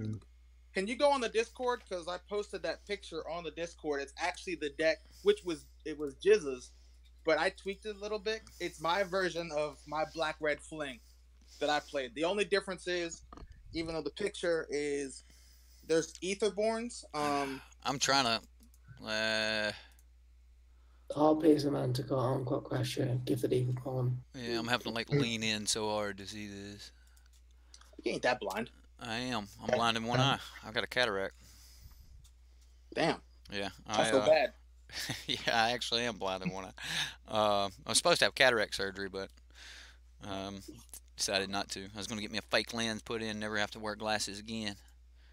I'm still going to get that done eventually, but I'm still... You don't just get one of those eyes that can kind of focus and kind of zoom in and take some pictures. Right. Well, they said that they could put a lens in and make me nearsighted, so that staring at a computer screen, like I would just always have one eye that would just, like for the rest of my life, would be able to see things close up, no problem. So, like, as you get older, you get more and more nearsighted, and that's just, I don't know. I was just going to go ahead and have my left eye set to nearsighted because I'm already fairly farsighted. I see really well far away with my right eye. Aren't I actually older than you, Eric, or are we the same age? Well, I got stabbed in the eye with a metal rod. That's why mine's... Well, that would explain it. Yes, yeah, yeah. It's my cataract's based off of damage. Okay, you're a year older than me. I was born in 85. I don't know. Yeah. 86, me. So yeah, year difference. Idea about what We're all in our this- early 30s. We're young. We're young. Um, Don't make us old yet. It doesn't always feel that way though, does it? That's the thing. It didn't feel that way climbing under that trailer, messing around in the mud, fixing water lines today. Ugh. Mm. You guys are about to take a walk. yeah, about this deck. Where's the Glory Bringers? That's what I'm saying. There's not enough creatures. You need something to fling. You can't just rely on flinging other people's stuff. Also, I was thinking, since we have a lot of sack outlets and things will probably die, maybe we want some bone pickers. Those were in my deck. That's what I was gonna say. Those Etherborns were supposed to be bone pickers. In the deck that I posted. Yeah. All right. So the Etherborns are supposed to be bone pickers. Let me tell you, what we really need is fanatical firebrands, in my opinion. okay. So you have. I know you're running Karzev's expertise. Crazy, but I maybe wish I could we should find your run link. 2 flings instead of 4, and make it a deck that splashes fling instead. Let's see. Angrath. I would Oh, take this. Angrath. Yeah, I was gonna keep 1 copy of Angrath, and then, probably either put another bone picker or another creature that I have 3 of. Have you guys looked at 6-mana Angrath? Oh yeah, I actually like him a lot. That card is that card's better than people are giving it credit for. That +1 or +2 is about to be broken. But his neg 3 is return target pirate card from your graveyard to the battlefield. Straight to the battlefield. Okay. Yeah. Like Liliana, only just for pirates. And his +1 destroys all things that are 1 power or 1 toughness. Like, It hits a lot of annoying token decks. yes. So Actually, not bad, is it? No, it's not bad at all. I mean, the ultimate personally. is kind of like but if you had this in your sideboard and you brought it in against the tokens deck, they're going to be heartbroken. They are going to be heartbroken when your +2 wipes their board. I also find that it's probably going to hit mono red decently well as well. Yeah. A lot of their creatures are 1 toughness. So I'm just going to put a copy of that in the sideboard for right now, and we'll grab 2 copies of regular Angrath. I think Lily will fit into pretty much any fling deck. And I really do mean that. We were talking about finding a way to bring back the Phoenix if they killed the token. So I think Lily is probably going to have a spot in here somewhere. But other than that, let me keep getting. There is another idea that you could do with fling that seems funny. Supernatural stamina plus fling. Well, yeah, I do that all the time. That's in the deck. There should be 3 supernatural natural staminas. All right, Or so some other ones. you've got Hazaret in here. What is that second card? Hold on, I'm about to pull it up right now and read it off to you. I wish you could post that link instead of just the picture in. Piercer Manticore. Listen, what do you want from me? I just posted a picture for the first time ever. The same took way a month and a half for me to get Reddit. The same way you copied the picture, you just click the link, hold it down on your phone, and copy it. So hold on. No. So hold down the link, and it'll highlight it, and it'll say copy, and you click copy, and then you just go to Discord and hit paste. So wait, you're looking for the second creature, right? I'm just gonna read it off. The second creature after the Phoenix is Heart Piercer Manticore. All right. And there's 2 of them. 2 Heart Piercer Manticores. Yep. All right, next creature. 3 All Crop Crashers.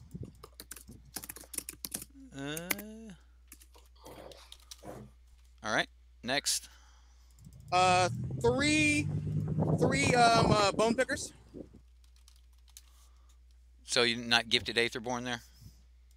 Nah, I didn't want the double black, and I figured since, like you said, the meta has flying, I figured why not have a 1-drop that's a 3/2. Are you still running the Scrap Heaps? Yes, I have 3 scrap heap scroungers. Okay. Kenra? Actually, I take that back. I keep in the I'm sorry. I did have 3 gifted Aetherborns. I forgot because I have 4 bone pickers in the deck. I forgot.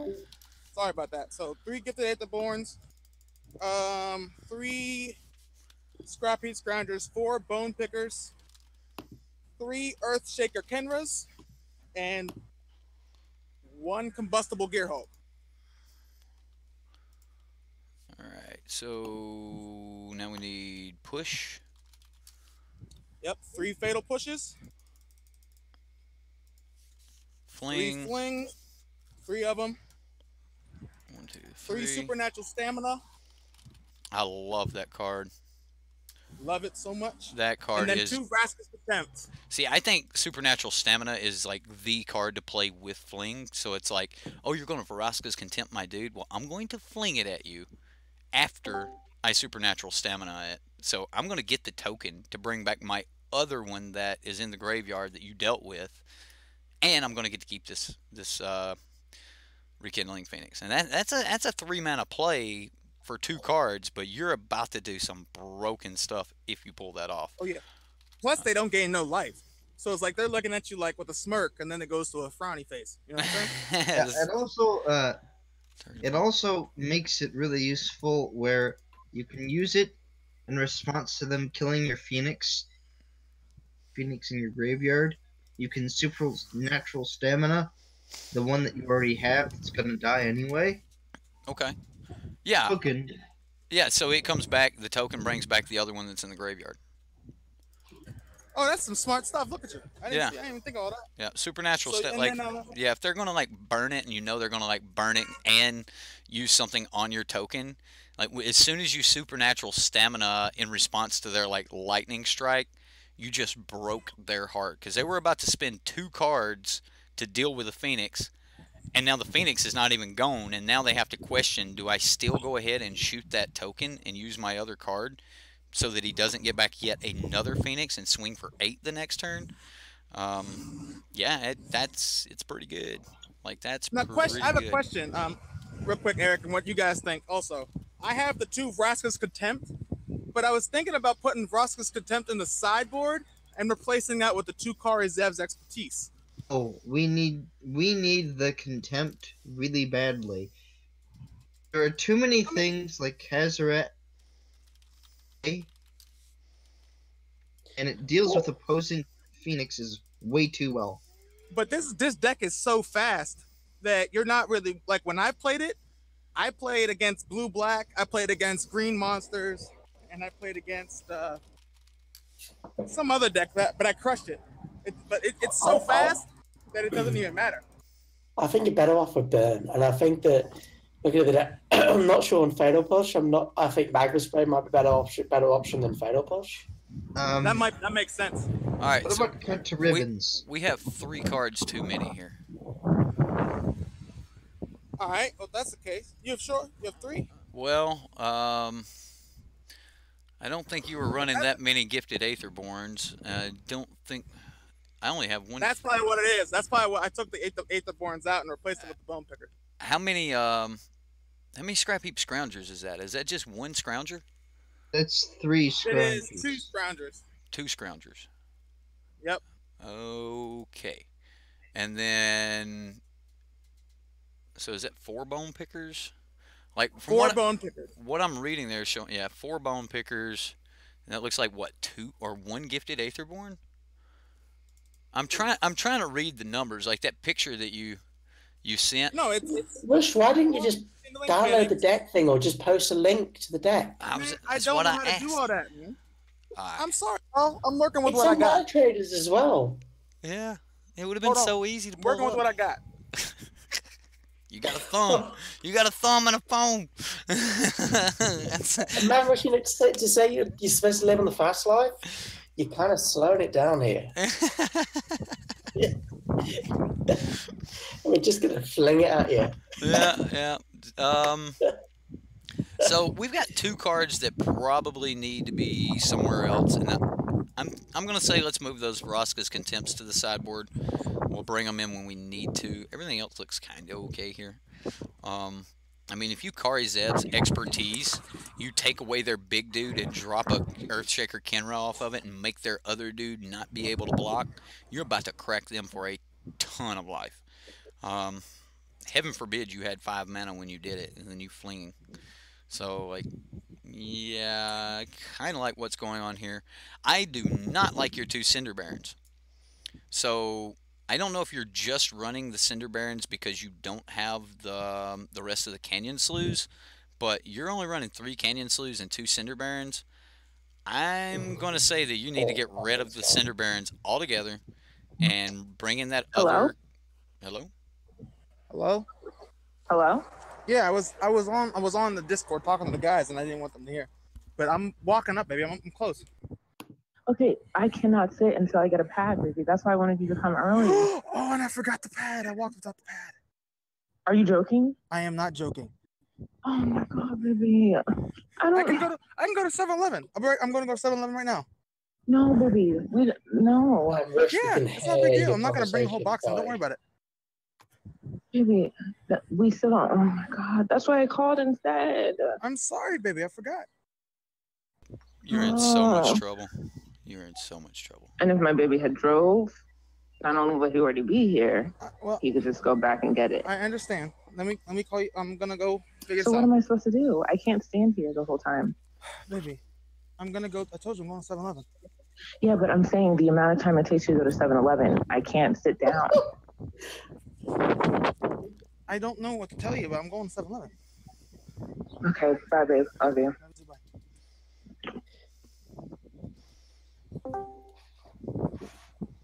You are in so much trouble, Rush. All right. Anyway, did Rush? I don't know. We're moving Rush, on. We're just moving on.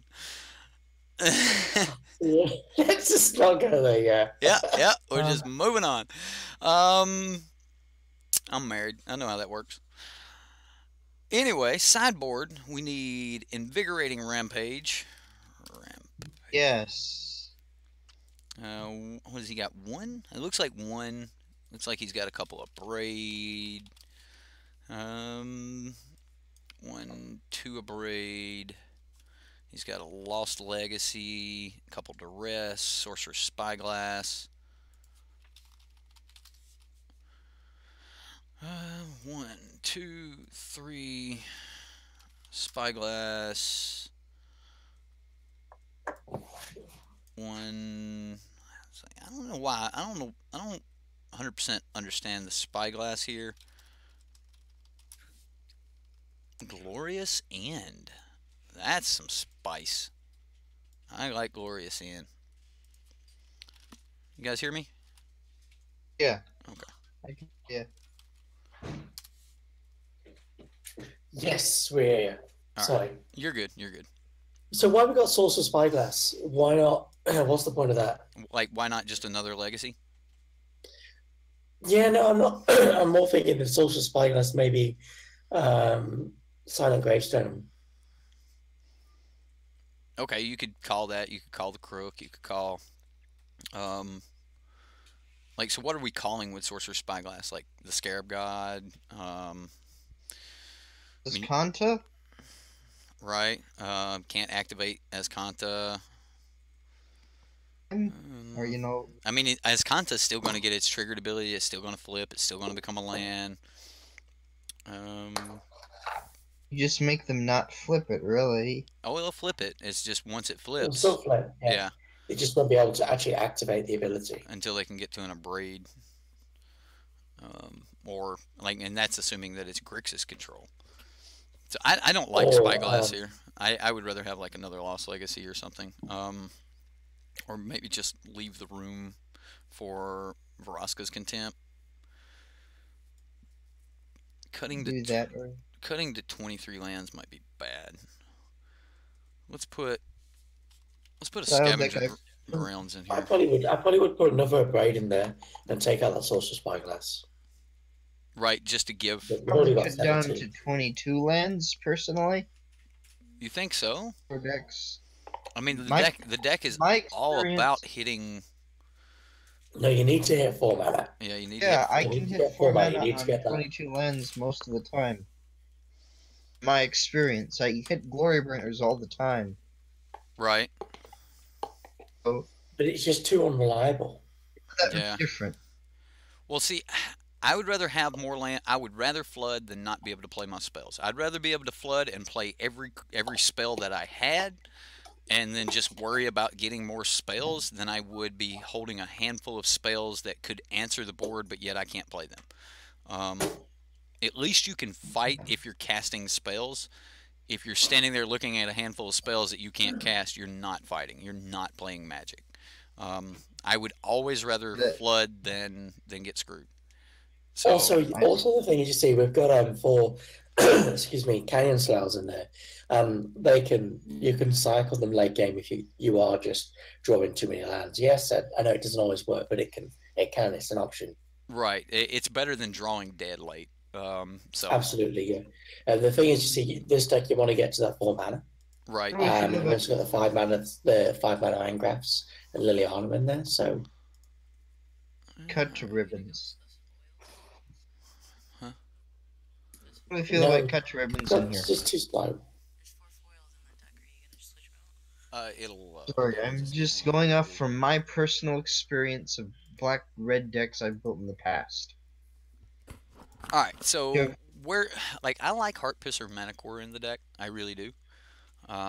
It's another fling. Yeah, I agree because you can actually fling Phoenix with it. Yeah. Heart Yeah. Piercer Manicore is really, really good. I think the card's great. I But think the downside, that's just another a 4 mana card.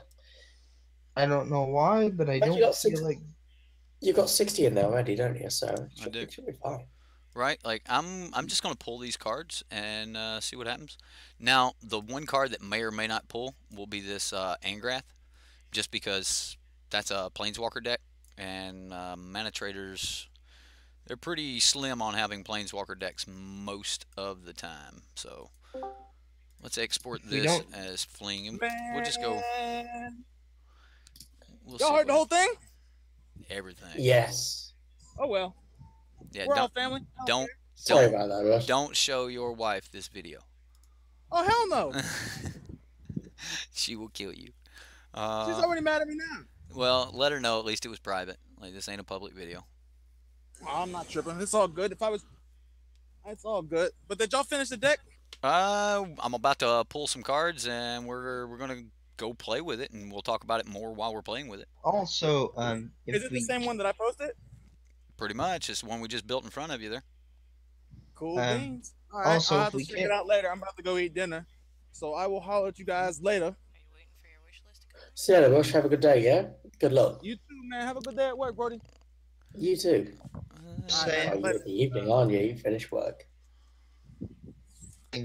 if we can't get the Planeswalker deck, Planeswalker, we Okay. can always Yeah, run like Just take it out. Golden Demise or Free Cannonade.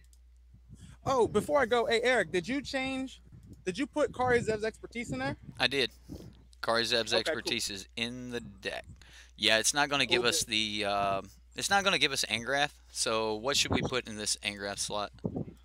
I personally quite. I'll let Val pick whatever Val wants. What do you want in this spot? He said you pick. What do you want instead of that What do I- Angrath? All On right. that note, I'm out, guys. Later. All right, it'll be up for you to watch later. Make sure you're watching it alone, not with your family. I will. Love you guys. I'd hate to see you get in more trouble than you're already in. Oh man, it's cool. I'm gonna be daggers for eyes. Firebrand. Vanessa wants Val wants Firebrand in the deck. He automatically flings cool, man. himself. So That's a good with- one. Yeah. It needs to be in Does the extra side. damage, doesn't it? It does need sideboard. So yeah, we have the 2 Angrath in the main board. We just don't have this sideboard Angrath. Sweltering Suns. Okay, Sun seems. Either Okay. of you know Monty Python? I have heard of Monty Python. I've watched a few of them. So Suns. A quote from Monty Python that says, "I have a cat that flies. How? I fling her. Okay. I do need to pull some For cards this out. deck. I'll post. I'll see if I can find the clip and post it again. I think the Glorious End needs to come out. Glorious End's cool and all, but like the only thing you're gonna use Glorious End for is to kill an approach deck, and you better be hoping you're killing them the turn that you the turn after. Otherwise, they might as well have cast approach. Yeah. But Glorious End is actually a really good answer for approach. All right, so I'm just gonna pull what we currently have, and we'll go from there. I'm actually really surprised that I had half of these cards. Where are you getting all the cards from? I don't know. Like from draft and stuff? Yeah, well, I don't sell any cards. So when we draft, I do some drafts. I actually have been doing some leagues like off camera lately. Like if I win, I'll go run a league. Like I had 5 chests to bust the other day. All those chests come from the leagues I did off camera. So I had a 4-1 off camera, and I haven't had a 4-1 on camera for like quite some time. So I was like, dang it, why didn't I record that? But yeah, I did that 4-1 with your Dinos deck. Oh, did you? I sure did. That Dinos deck's pretty good, dude. And with Galta or without Galta? With Galta. I was running it with the 2 copies of Galta in it, and the Carnage Tyrants in the side. I was running literally what I have listed here is my dinosaurs. And remember, don't get on to me too hard, guys, when I name something mine. It just means this is the version I would run during this set. Like, this is my favorite version. When I say my monsters, this is the version I've either tweaked or I decided that's the version of monsters I would be playing. And this Dinos deck right here, I still want to cut these Thunderherd migrations or something. Like, I kind of want to cut one Thunderherd migration and go up another commune or something like that. Yeah, that's exactly what I do. Yeah, that's exactly. Because the Thunderherd migration, you're drawing them late game is a real pain in the butt. Oh yeah, it's horrible. I mean, it's like so that's what I basically run an extra commune and one for the Thunderherd. I like that. I like that a lot. Yeah, and Thunderherd migration's good on the turns that it's good, but other turns it's not. And you absolutely need a third struggle to survive on the sideboard. This is the version I ran with the 3 Carnage Tyrants, 1 Galta. Yeah. Oh wow! Yeah. For some reason, yeah, I'm 11 Carnage Tyrant right now, dude. It's just so good. So high. Yeah. I like that idea actually, Eric. 3 Carnage Tyrants and Galta. I'm not sold on personally, but I can see how it's good. Oh yeah, Carnage Tyrant. What's your sideboard like? Oh, it's a little stupid. I took out the Admiral's defeats. Admiral's Order. Admiral's Order. All right, so we had 3 negates and 2 Admiral's Order. I actually just run Spell Pierce and 4 negate. Most of the time, Spell Pierce is going to do the same thing Admiral's Orders is going to do. Like when you're trying to be on curve and they're like trying to do things and hold up settle, Spell Pierce just wrecks them so hard. Samit the Tested took the place of the extra Nissa. If you have not put Samit the Tested in your sideboard yet, James, you think Nissa's good? Drop a Carnage Tyrant. Drop Samit the Tested. Works. Yes, sir. Like, before they can even respond to your Samit the Tested, Carnage Tyrant already has Double Strike. And yeah, that'd be annoying for the best thing I've done is put Double Strike on Galta so far. Seriously? Yeah, seriously. Yeah. Seriously, if I was running another 4 copies, I'd probably prefer to put a third Chandra in. Okay. Okay, so Chandra's good, but remember, Samit the Tested right now can deal 2 damage divided. That's killing 2 guys. Yeah, it can kill Glimpsy Siphonus, can't it? Yeah. It's not as bad as it looks, man. And have you looked at the ultimate? Yeah, I've played it. I used to play it for. Yeah, I mean, the ultimate is go grab Galta or go grab double Carnage Tyrant and go. Or go grab 2 Aegisouls. Right. Most of the time I'll grab like Regisaur and a Carnage Tyrant, or if I already have Regisaur Regisaur down, I'll Delta. grab double Carnage Tyrant if I think that they can target. If I don't I, think I they can used to, I target, used to win. grab I Galta. used to win with the ultimate against some approach decks just by grabbing the cast something. I just grabbed two Regisaurs, swing for 14. Yeah, grab two Regisaurs, swing for 14 sounds good too. Yeah. Yeah, yeah, it does. So yeah, there's like, I just think Samet is. What do you mean the following cards were not found? You know what I suspect How you gonna is how you gonna people offer who me a are trade with looking at nothing? her. What the hell, mana traders?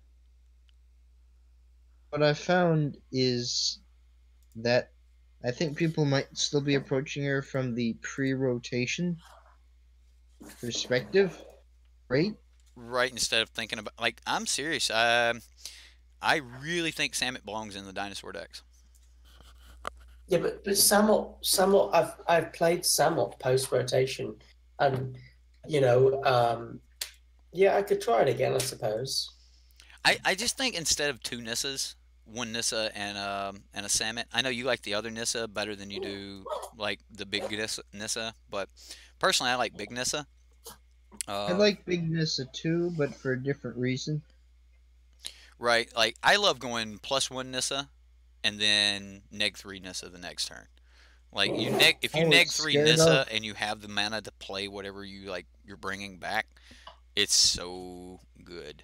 Um, but like Scared of with this Nissa and into a 5/5 is if I'm playing against a black deck, comes a Stone Rain. right. Oh man, yeah. So yeah, you're making lands, but It's they're but really they're but they're your lands that you have to bring back.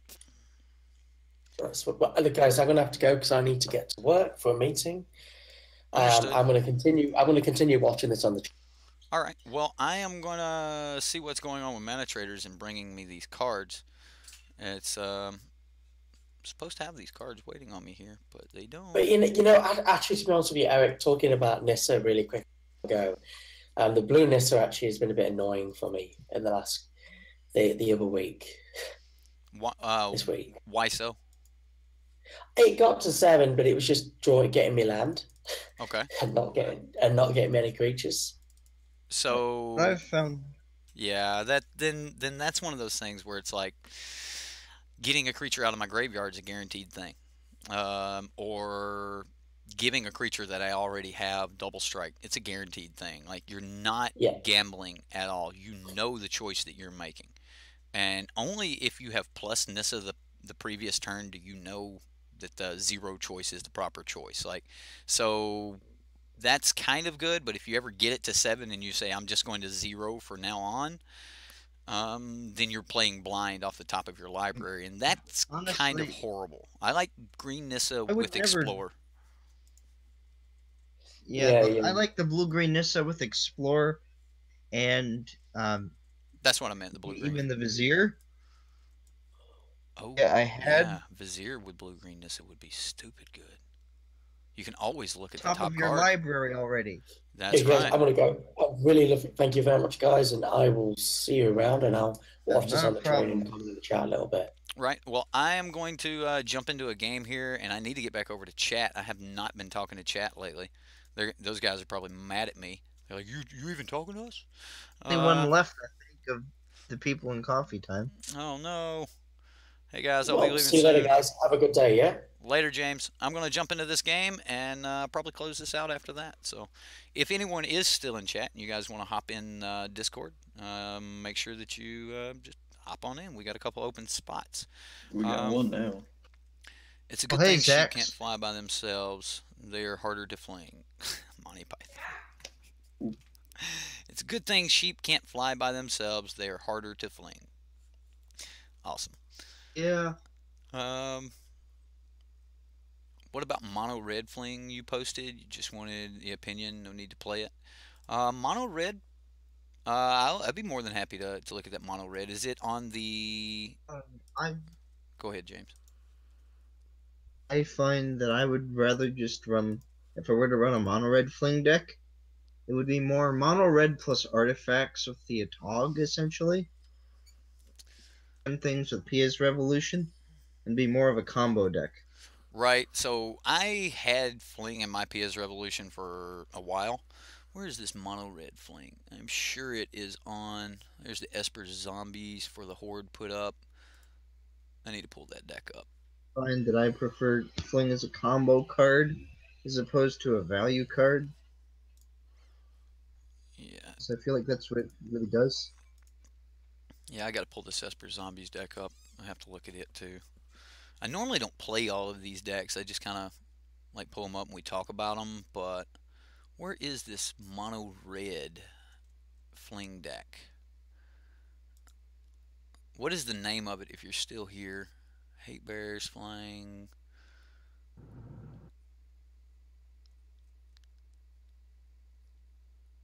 Oh. There's a pretty, let's say here's a pretty dumb fling, but that's by JTurn314. And it's blue-red, it looks like, with shocks, ops. Like, I think he's trying to fling, what creature is he flinging? Enigma Drake. He's trying to just fling an Enigma Drake. No, that's the kind of card I would play fling with. Yeah, just go through a whole bunch of cards, play an Enigma Drake. They go to kill it, you fling it. But that deck that this guy posted only has 4 creatures in the whole deck, and I don't want to count how many times I have played a deck and just never see one of a playset. Like, so, you know, you have 4 Sweltering Suns, and you just go, well, I got to turn 6, and I still never seen a Sweltering Suns, you know. So, like, that happens. That's why I personally would run at least maybe 8 or 12 creatures. Right. Yeah, I like somewhere, like, I don't, if I'm going to be a creature deck at all, I like to have somewhere around, you know, 13 to 16 creatures, and then anything higher than that, you're starting to get into aggro or creature heavy decks and stuff like that. But here's a mono red fling. Nope, that's red black. Tread Wanderers, On-Crop Crashers, Phoenix, Scrap Heap Scrounger, Heart Piercer Manicore, Angrath Chandra, 4 Fling, 4 Lightning Strike, 4 Shock, 4 Supernatural. Wow, like, geez. Here's your deck, Rush. Your boy Justin has put your deck together, Rush. So I know Rush isn't here right now, but I'm pretty sure he'll go back and look at this. But this is a deck by your boy Justin, and I'm gonna post this in the Discord so when Rush gets back later. Yeah. Did you guys look at my deck? No, I was trying to pull it up. Like, where's it at, Jeff? I put it on Reddit and I put it on the Patreon channel, community channel. Okay. It says Mono Red, Phoenix, Fling, Favor, because I played all the things. All right. So it's called Fling what? It's on the Mono Red, like Fling and Favor and Phoenix. I played all the. It's on the Reddit. Do you remember the name of it? Like what you named it? That's what I named it on Reddit. All right, so let me go it's like the second or third one on the Reddit. Mono Red Flavor Fling Phoenix Coffee Time. Perfect. Found it. And he even put it in. Is this it? It's not updated on my thing yet, but that's what you said is the one I posted. I can't see it. Here it is. I see it. I see it. So let me just download this. Okay. So your version of the deck. Documents. Downloads. Red deck wins flavor. Wow, Blood Rage Brawlers. That's a good one to fling. It's got the Blood Rage, it's got the Land Through, and it's got Phoenix. See, and all those I'm using the Hazard's Favor for the +2 and then fling. See, I like this so much better than I like a lot of other cards or other decks. Like I love the Laugh New Hellion you put in here because like you're gonna swing for 8 with him, and then you're like not gonna have anything else to do with him. And more times than not, people won't kill him. They just like, yep, I'll just have to put a blocker in front of him. So like he kills something, and then you still fling him and still do the damage. So like you get so much value out of flinging a Laugh New Hellion. And then I have the combat celebrant in there, and I can get 2 hazards favor in the same attack. So the Laugh New Hellion can become 6, and then it can become 8 on a second attack. Wow. And then you throw it at your opponent. And then throw it at your opponent. So the one Laugh New Hellion theoretically could do 16, 22 points of damage by himself. Can I make a couple small suggestions? Suggest away. I want to cut 1 Hazard's Favor, probably 1 Earthshaker Kenra, and maybe a Hazard. And more creatures or Cathartic Reunion for draw? No, I'm actually thinking Invigorating Rampage.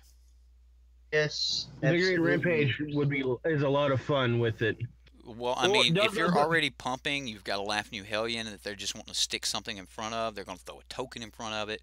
And you're like, by the way, that Laugh New Hellion is swinging for 8 with Trample, and then I'm going to fling it at you. Yeah, I'm really good with that. I like the Invigorating Rampage. I forgot to put it in there. All right, so that's what I'm going to add. I'm just trimming some of the other stuff down a little bit. I like that you can throw Earthshaker Kenra away to a Blood Rage Brawler. That just seems good. You know, actually, that seems good enough that I would cut a Combat Celebrant instead of an Earthshaker Kenra. Combat Celebrant is not going to be as great as you think it is, I don't think. But it's probably going to be good enough. Yeah, that's enough. Right. Like, yeah. I think it's not a 4 of kind of good, but I definitely think that it's going to be good enough that you can have some fun with it. And other than that, I really like what you got going on here with the Laugh New Hellions, man.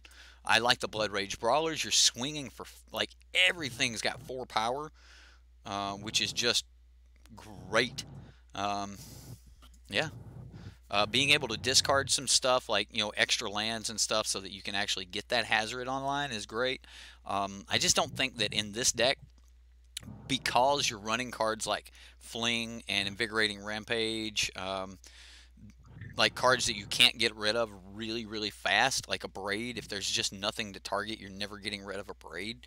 I think that weakens Hazard the Fervent a lot.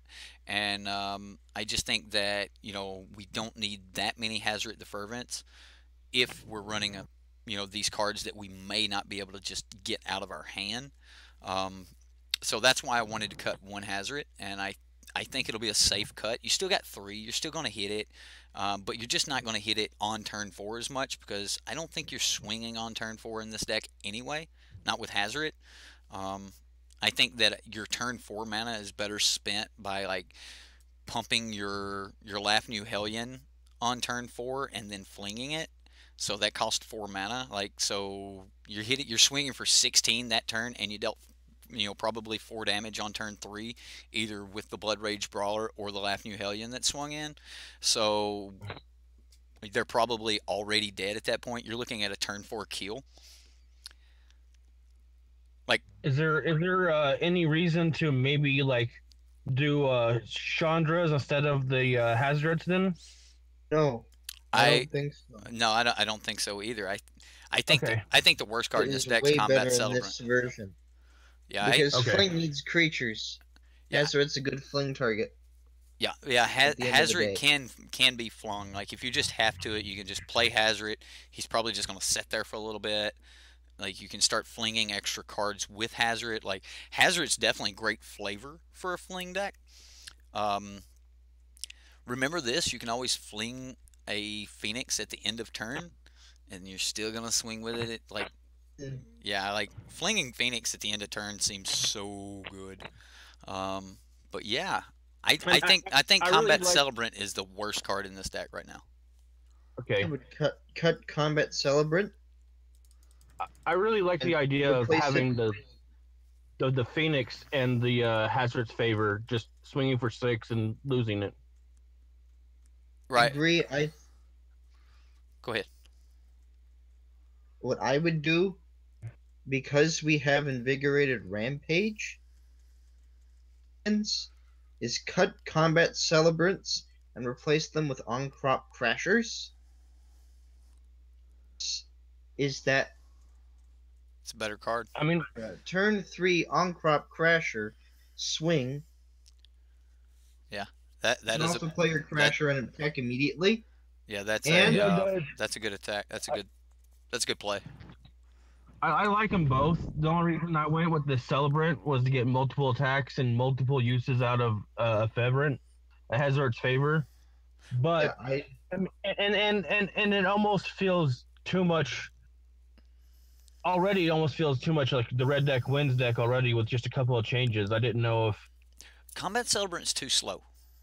Okay. Too slow? It Okay. is actually an You're gonna be hitting extremely face- slow card unless you're bringing it as back hard as from the possible, graveyard. So that's okay, I'm good with cutting it. That's fine.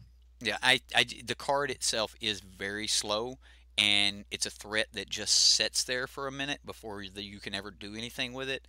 Although there will be games where if you run that combat celebrant, there's going to be games where you're getting those extra combat steps, and those games will just be over. But if you come up against a deck that is, one, like, let's say you come, the deck I think about right now is Grixis midrange. If you come up against Grixis midrange, and you are, and you're talking about combat celebrant or something, they're going to kill every creature you have, and the combat celebrant is going to be one of the only things that doesn't immediately get to attack. Right, that's going to immediately get to attack. For a different take on Fling, what about using Fling as a Journey to Eternity abler in a Jund build? Jizza, I'm going to say that would be a beautiful card that would be a beautiful idea to build for our April Subscriber Sunday. So, like, if you want to build that, and like that would definitely be an idea that I would be highly interested in running. So if you want to build something like that, by all means, definitely go for it. Guys, I'm kind of running out of time here. I've still got some stuff I've got to do before my stream tonight. I'm not going to get a chance to play Rush's deck right now, but I kind of like where we're at with Rush's deck right now. So I'll probably hold this up, and yeah, I'll definitely keep his deck posted here for right now, and we might I might play it for like some kind of special stream or something like that. Yes. But I am running out of time, guys. I hate to do this to you, but I'm gonna have to bounce out. Let's see if we can get one game in with this deck. I pulled the cards. Let's play a game. I might scoop early, but constructed play. Go ahead, keep talking. Yeah, so Hefe, for your mono red Fling deck, add crashers. Right. Because it goes well with basically with Hazard's favor, and you can just get people rampage when you exert crasher. Because if you make it so that one of the creatures can't block, and then either give it or another creature or two creatures trample, deal with. That's true. Right. Yeah, I mean, you're just getting through, like, and you can pick which ones get trample after they've declared blocks. So, Trying part. James said, I'm still not sure on the journey, to be honest. It just seems a little too slow and weak. Well, we said that about Hadana's Climb, too, that it was just super slow. Honestly, the best version of Journey was, I think Jeff was talking about it originally when I was playing around with Journey. We were talking about actually putting Journey into an aggro deck. I think Journey fits really good into a Jund deck where you're putting it on Fanatical Firebrand, where you're putting Journey on something else. Like, I just think Journey does fit good into a Jund deck. Wow. Could you There's not enough room to squeeze one into a Gate to the Afterlife version of God Pharaoh's Gift, is there? Like, there's just no reason to be in black and green in that deck. So, anyway, we got a game going here. Let's see if we can fling something. Let's see if we can fling something. I don't have much red, but this is probably a bad hand to keep with no red. Probably should have mulliganed this. Too late. You guys still hear me? Am I muted? What happened? Discord. James, can you hear me? We getting into a game soon enough. Can you guys hear me in Discord? Hello? Oh. Can hear you. Okay. Alright. Dude scooped. Fine, dude scooped. Alright. Well, let's get into another game here. Oh. Yeah, I had a bad hand anyway, so hey, we got a red source. And a bone picker and some mana cores and a whole bunch of other stuff. I'll keep it. We don't have a fling, but we got bone picker or mana cores, which is fling. Like, I like the idea of flinging Scrap Heap Scrounger. I'm less inclined to like it, but maybe I just don't like fling enough. Right. Well, fling's an acquired taste, I think. I'm used to thinking about it in a combo style terms rather than. Well, then let me give you a combo style turn. Let me give you a combo style turn. Turn 2, Scrap Heap Scrounger. Turn 3, swing with Scrap Heap Scrounger for 3. Fling it at him for another 3. Play Bone Picker. Then play Bone Picker. How's that sound? How's that sound for a combo turn for you? I usually like to use fling to kill my opponent. Well, when we're running 4 of them, I'm okay with just flinging. But yeah, I'm gonna try to just fling at him. What? Skyblade of the Legion. I'm not sure what this is. 1/3. Okay, well, I could just play Bone Picker right now. Let's kill his 1/3 flyer and I'll stick to the plan. The plan overall gets us more damage over time. It does, and we may still kill him with our Scrap Heap Scrounger. Worst case scenario, now we have like next turn, like if he just kills our Scrap Heap Scrounger, next turn we just kill his dude and then play Bone Picker anyway. So yeah. I'll say that Fanatical Firebrand and Bone Picker and Scrap Heap Scrounger are all best friends. I think so. Like, I want to play a Fanatical Firebrand Bone Picker deck with Walking Ballista, like red, like some kind of red-black aggro that does things like that. Also, I think that a red-black aggro deck would be good anyway. I just think that it would be good. We get to play answers to the things that our other opponents, mono red aggro decks, are doing, but better. Right. You can almost just play him in like the Mardu vehicle, just change a little bit. Okay, so we got our other red source, so we're gonna be able to play. Like, do I just kill this with the Scrap Heap Scrounger anyway, or do I Fatal Push swing 3? Like, I don't have to fling this turn. I think we do either. I think we swing and then see what happens. Right, like if he wants to make me do the trade, then I'll do it anyway. Yeah. I mean, because we can always like start Heart Piercer mana coring. Yeah. I'm not quite sure what this deck is, but I suspect it's running the Desert Camel. Do you really? Is that the one that makes you discard? Used before. It's super annoying. Okay, so black style deck. we're gonna be able to kill his dude here. I'm okay with the trade. Because it's a scrap heap, Right, we're because not it's a scrap really heap. losing a card. And in the future, I can like start flinging Heartpiercer Manticores. So I'm going to play the Bone Picker. We get to leave up Fling, so if he does try to, exile Bone Picker or something, we can still do something. So we can play Fling defensively here. And then for the next couple turns, we're just going to be swing, fling, swing, fling, swing, fling. We've got 3 flings in hand and the creatures to do it with, so it's going to be fun. Like we're about to start. We're about to start doing some crazy stuff here if this lives. Experimenting with a Jund style deck, and turns out scrap heap are good friends. All right, so the graveyard. Then you attack with your creatures that are probably gonna die. Bring back a scrap heap and have stuff like Heart of Kirin.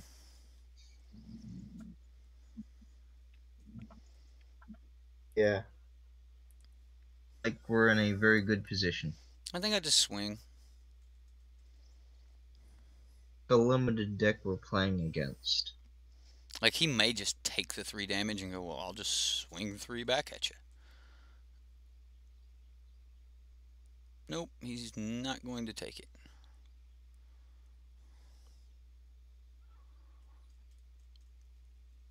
I don't think I fling. It's not really worth it. It's not, Maybe is it? Push in response. Well, if I can't push this one, it's a 3. I'm just gonna let it happen.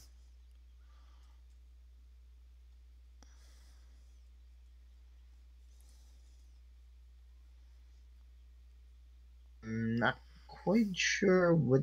I think I just. The opponent. Yeah, I think I just pass. Not sure what your opponent's trying to do right now.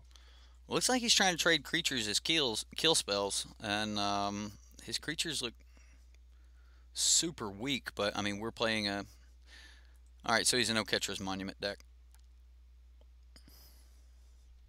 I assume he's Oketra's Monument playing Legion Conquistadors.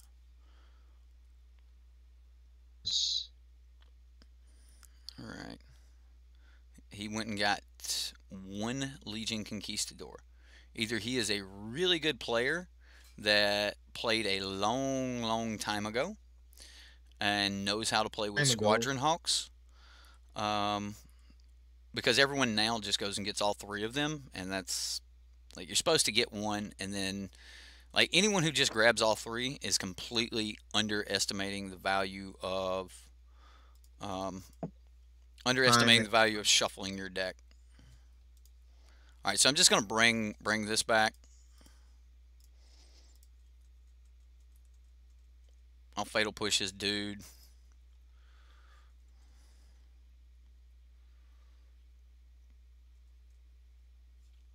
I'm just gonna Heartpiercer Manticore instead of swinging and letting the trade happen. So I'm gonna just throw it at him for 3, and that's gonna activate my Fatal Push, and I'll just pass. I mean, if we next turn we're like Heartpiercer Manticore, fling Heartpiercer at you. I mean, I'm sure he just throws down another body in front of it here. So yeah, that seems about right. Yeah. Like, I think this is the line that we should be going. Alright, so yeah, he's got another Sky Marcher, which doesn't block well here. So, I'll just attack. Like, we'll see if he blocks or not. He did not block.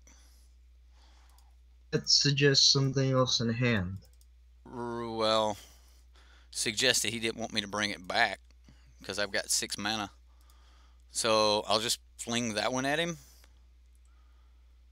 and we'll pass. So like, what are you gonna do? Right? So now we're at this state where we're like, okay, well, if you remove this, I'll fling it at you, if you don't, then I'm going to swing it at you next turn. All right, so At you. right, and then I'm going to fling it at you anyway. So yeah, this is pretty decent.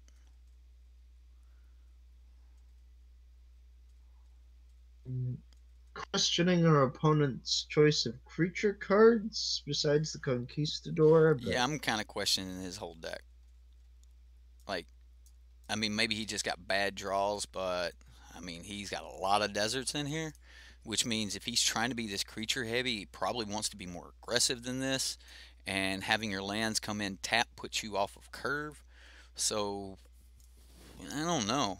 I mean, he's clearly running 4 of this dude. He's clearly running 4 of this. And, I mean, at this point, we've seen all the Legion Conquistadors. So, I don't really know what he's got going on here. you know, if it is an Orchestra Monument deck, as you said,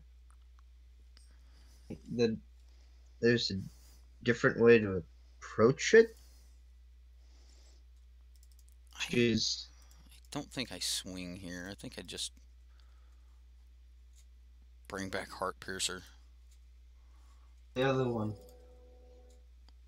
There's no reason not to. Right? So I could have played this land, but I think we're just going to fling him to death. I actually think we need to cycle that land. We've really hit 6 mana, which is the top of our curve. I don't think we need more than 6 lands. I don't think so Even either. like, I mean, I could have played it and then hoped for one more land off the top, so we would have had the kill next turn. We would have been able to bring back Heart Piercer Manicore. And ooh, okay. We would have been able to bring back Heart Piercer Manicore and Fling in the same turn, so we would have been able to do all the damage. But I don't know if that's the right route. But yeah. All right, so he problem swings. is we run out of resources way too quickly. Right. Yeah, that is definitely a thing.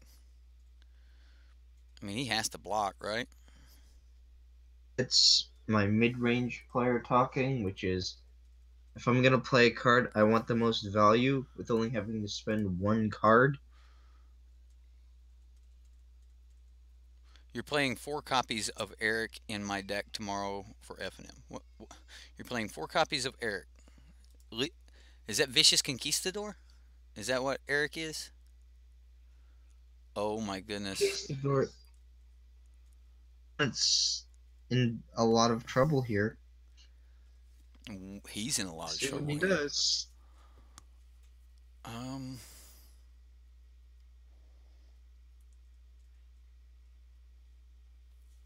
I'm just gonna play Phoenix. I'll block the lifelinker if he tries to swing with it and fling whatever. Like, I think Phoenix just won the game. I'm pretty sure Phoenix just won the game. I'm going to hang on to the Canyon Salute just to be hanging on to it, but I'm pretty sure Phoenix just won this game. Like, flat out. Well, I mean, I kind of think the game was won from the get-go due to our opponent's choice in creatures. Like, no offense to the opponent, but it's really weak. Like, the things he's playing is really weak. Unless he's got some, like, awesome way to just pump everything right now. And we had a bunch of outs there, though. We could have top-decked Lightning Strike. We could have top-decked a bunch of things.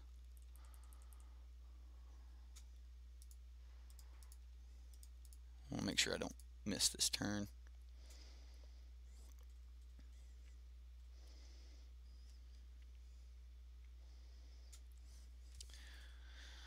Okay.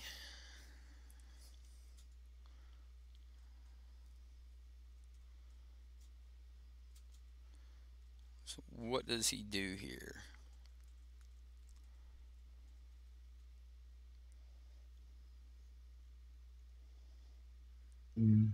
I don't think he's got a way out of this. Either. I think we've got it pretty solidly. Yeah. You think he's trying to activate Fatal Push to be able to kill something here? Like, would that be why you would just swing? respond by throwing something. So right, like so I just block, and then if he goes to Fatal Push something, I throw it for 4 damage.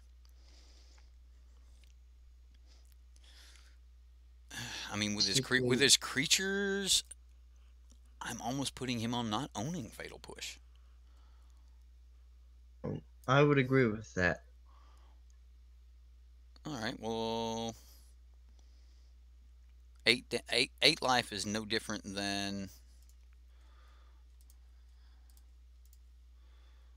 Exactly. So long as we don't have 0 life, I think we win. Right.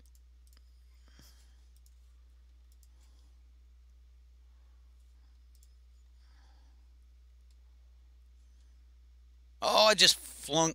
I didn't pick the right target. I clicked to do damage to the card that I wanted. Yeah, I did it backwards. Right. I just did it wrong.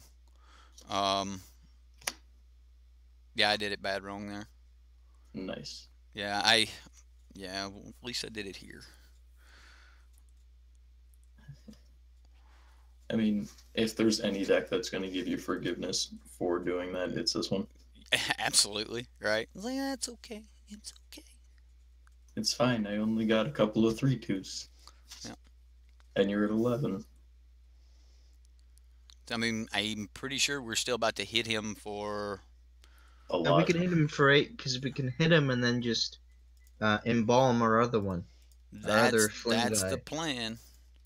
Yeah, I thought that the fling worked the same way Heartpiercer Manicore did, but you actually need to pick the target when you cast it, not when the target resolves or the ability resolves, and that's why because it only targets one thing. Yeah. Right. Yeah. Oops. DGO stuff. Yep. Well, that was cool. We got a Heartpiercer Manticore fling going. Bam! Get some, opponent. Get some. Unless you could say this was a throwaway match. It was. I mean, we all have that happen at F&M. Like, I hate to say it, but the game's not a pay-to-win game deck. Or Magic the Gathering. Yeah, it is pay to play, I think. Like, you got to buy these cards. Like, you're going to have to pay for cards to play, but it's not a pay to win. Like, just because you have the best cards doesn't mean you're going to win. But you got to at least meet them in the middle there. You got to have some decent cards at least. And I think against like that deck right there, any deck that was of solid construction was probably going to win that. At least a few rares. Right? Like, everything he was playing was common and uncommon. I kind of feel a little bad about it, but either way, this is Rush's fling, or sorry, this is actually Hefe's fling deck, and then the one we were just playing, which is Rush's fling. Let me change the names of this. Rush fling. His name's David, by the way. We all call him Rush, but his name's David. But yeah, here's Rush's fling, and then we've got Jeffrey's deck that we talked about today, and then of course we've got the red, the flavor deck here. So that's pretty much all the time I've got for the day, guys. I like the flings. I like the ideas we're working on. I am definitely sold on Heartpiercer Manicore now. I mean, that might be the best fling, period. Like, we got so many flings out of just 2 Heartpiercer Manicores right there. That was a lot of fun. So I hope Rush comes back and watches this in private, of course. But I hope he comes back and watches this and sees Heartpiercer Manicore in action. But guys, vote on these decks. We'll play them for Subscriber Sunday last week of the month. Everyone that showed up for coffee time. James C, do you want to say anything you got going on? Like, shout out to you. Give yourself a shout out. Anything you got going on? Your local LGS. Anything. Your moment to shine, buddy. Well, I would like to say, first of all, still here. You guys are awesome. And second of all, I would like to apologize for posting so many mid-range decks that similar. I don't think you have anything to apologize for. I post so many jank decks, like you have no idea. Right, like if you're a person that just posts a lot of decks, the only thing you need to keep in mind is you may not get a ton of feedback on all of them, but the ones that catch people's eyes, you're going to get some real feedback on those. So it's kind of like throwing stuff against the wall. You throw enough stuff, something will stick. So, Yeah. you know, if you throw a bunch of decks out there and somebody says, hey, I like what you got going on here, and then you start building off of that, that's how you end up with a cool deck. So, Yep, I noticed that my Jund Monsters deck was caught somebody's eye. Well, for Jund Energy is a thing to bring back. How that goes. Jund Energy. Jund Energy, man, we have played with Jund so much. I can't wait for the new lands to get here because I really think that's going to fix Jund, and I think Jund's going to be definitely something to worry about because it's not going to be as clunky as it was in the past. But yeah, like all the decks are about to be a lot better. So, guys, I think there will be more decks. Too. Zach, you got anything you wanna say? Tell your friends, tell your family, tell people about the channel, probably your LGS. I want to hit that 100K eventually. Me too, and I ain't giving up on it. All right. Guys, as always, it was a lot of fun. I hope you had fun. Val's over. Like, you do it, Val. Guys, he had fun. He hopes you had fun. We'll see you next time here on Sideboard MTG. Thanks, Val. Later, guys.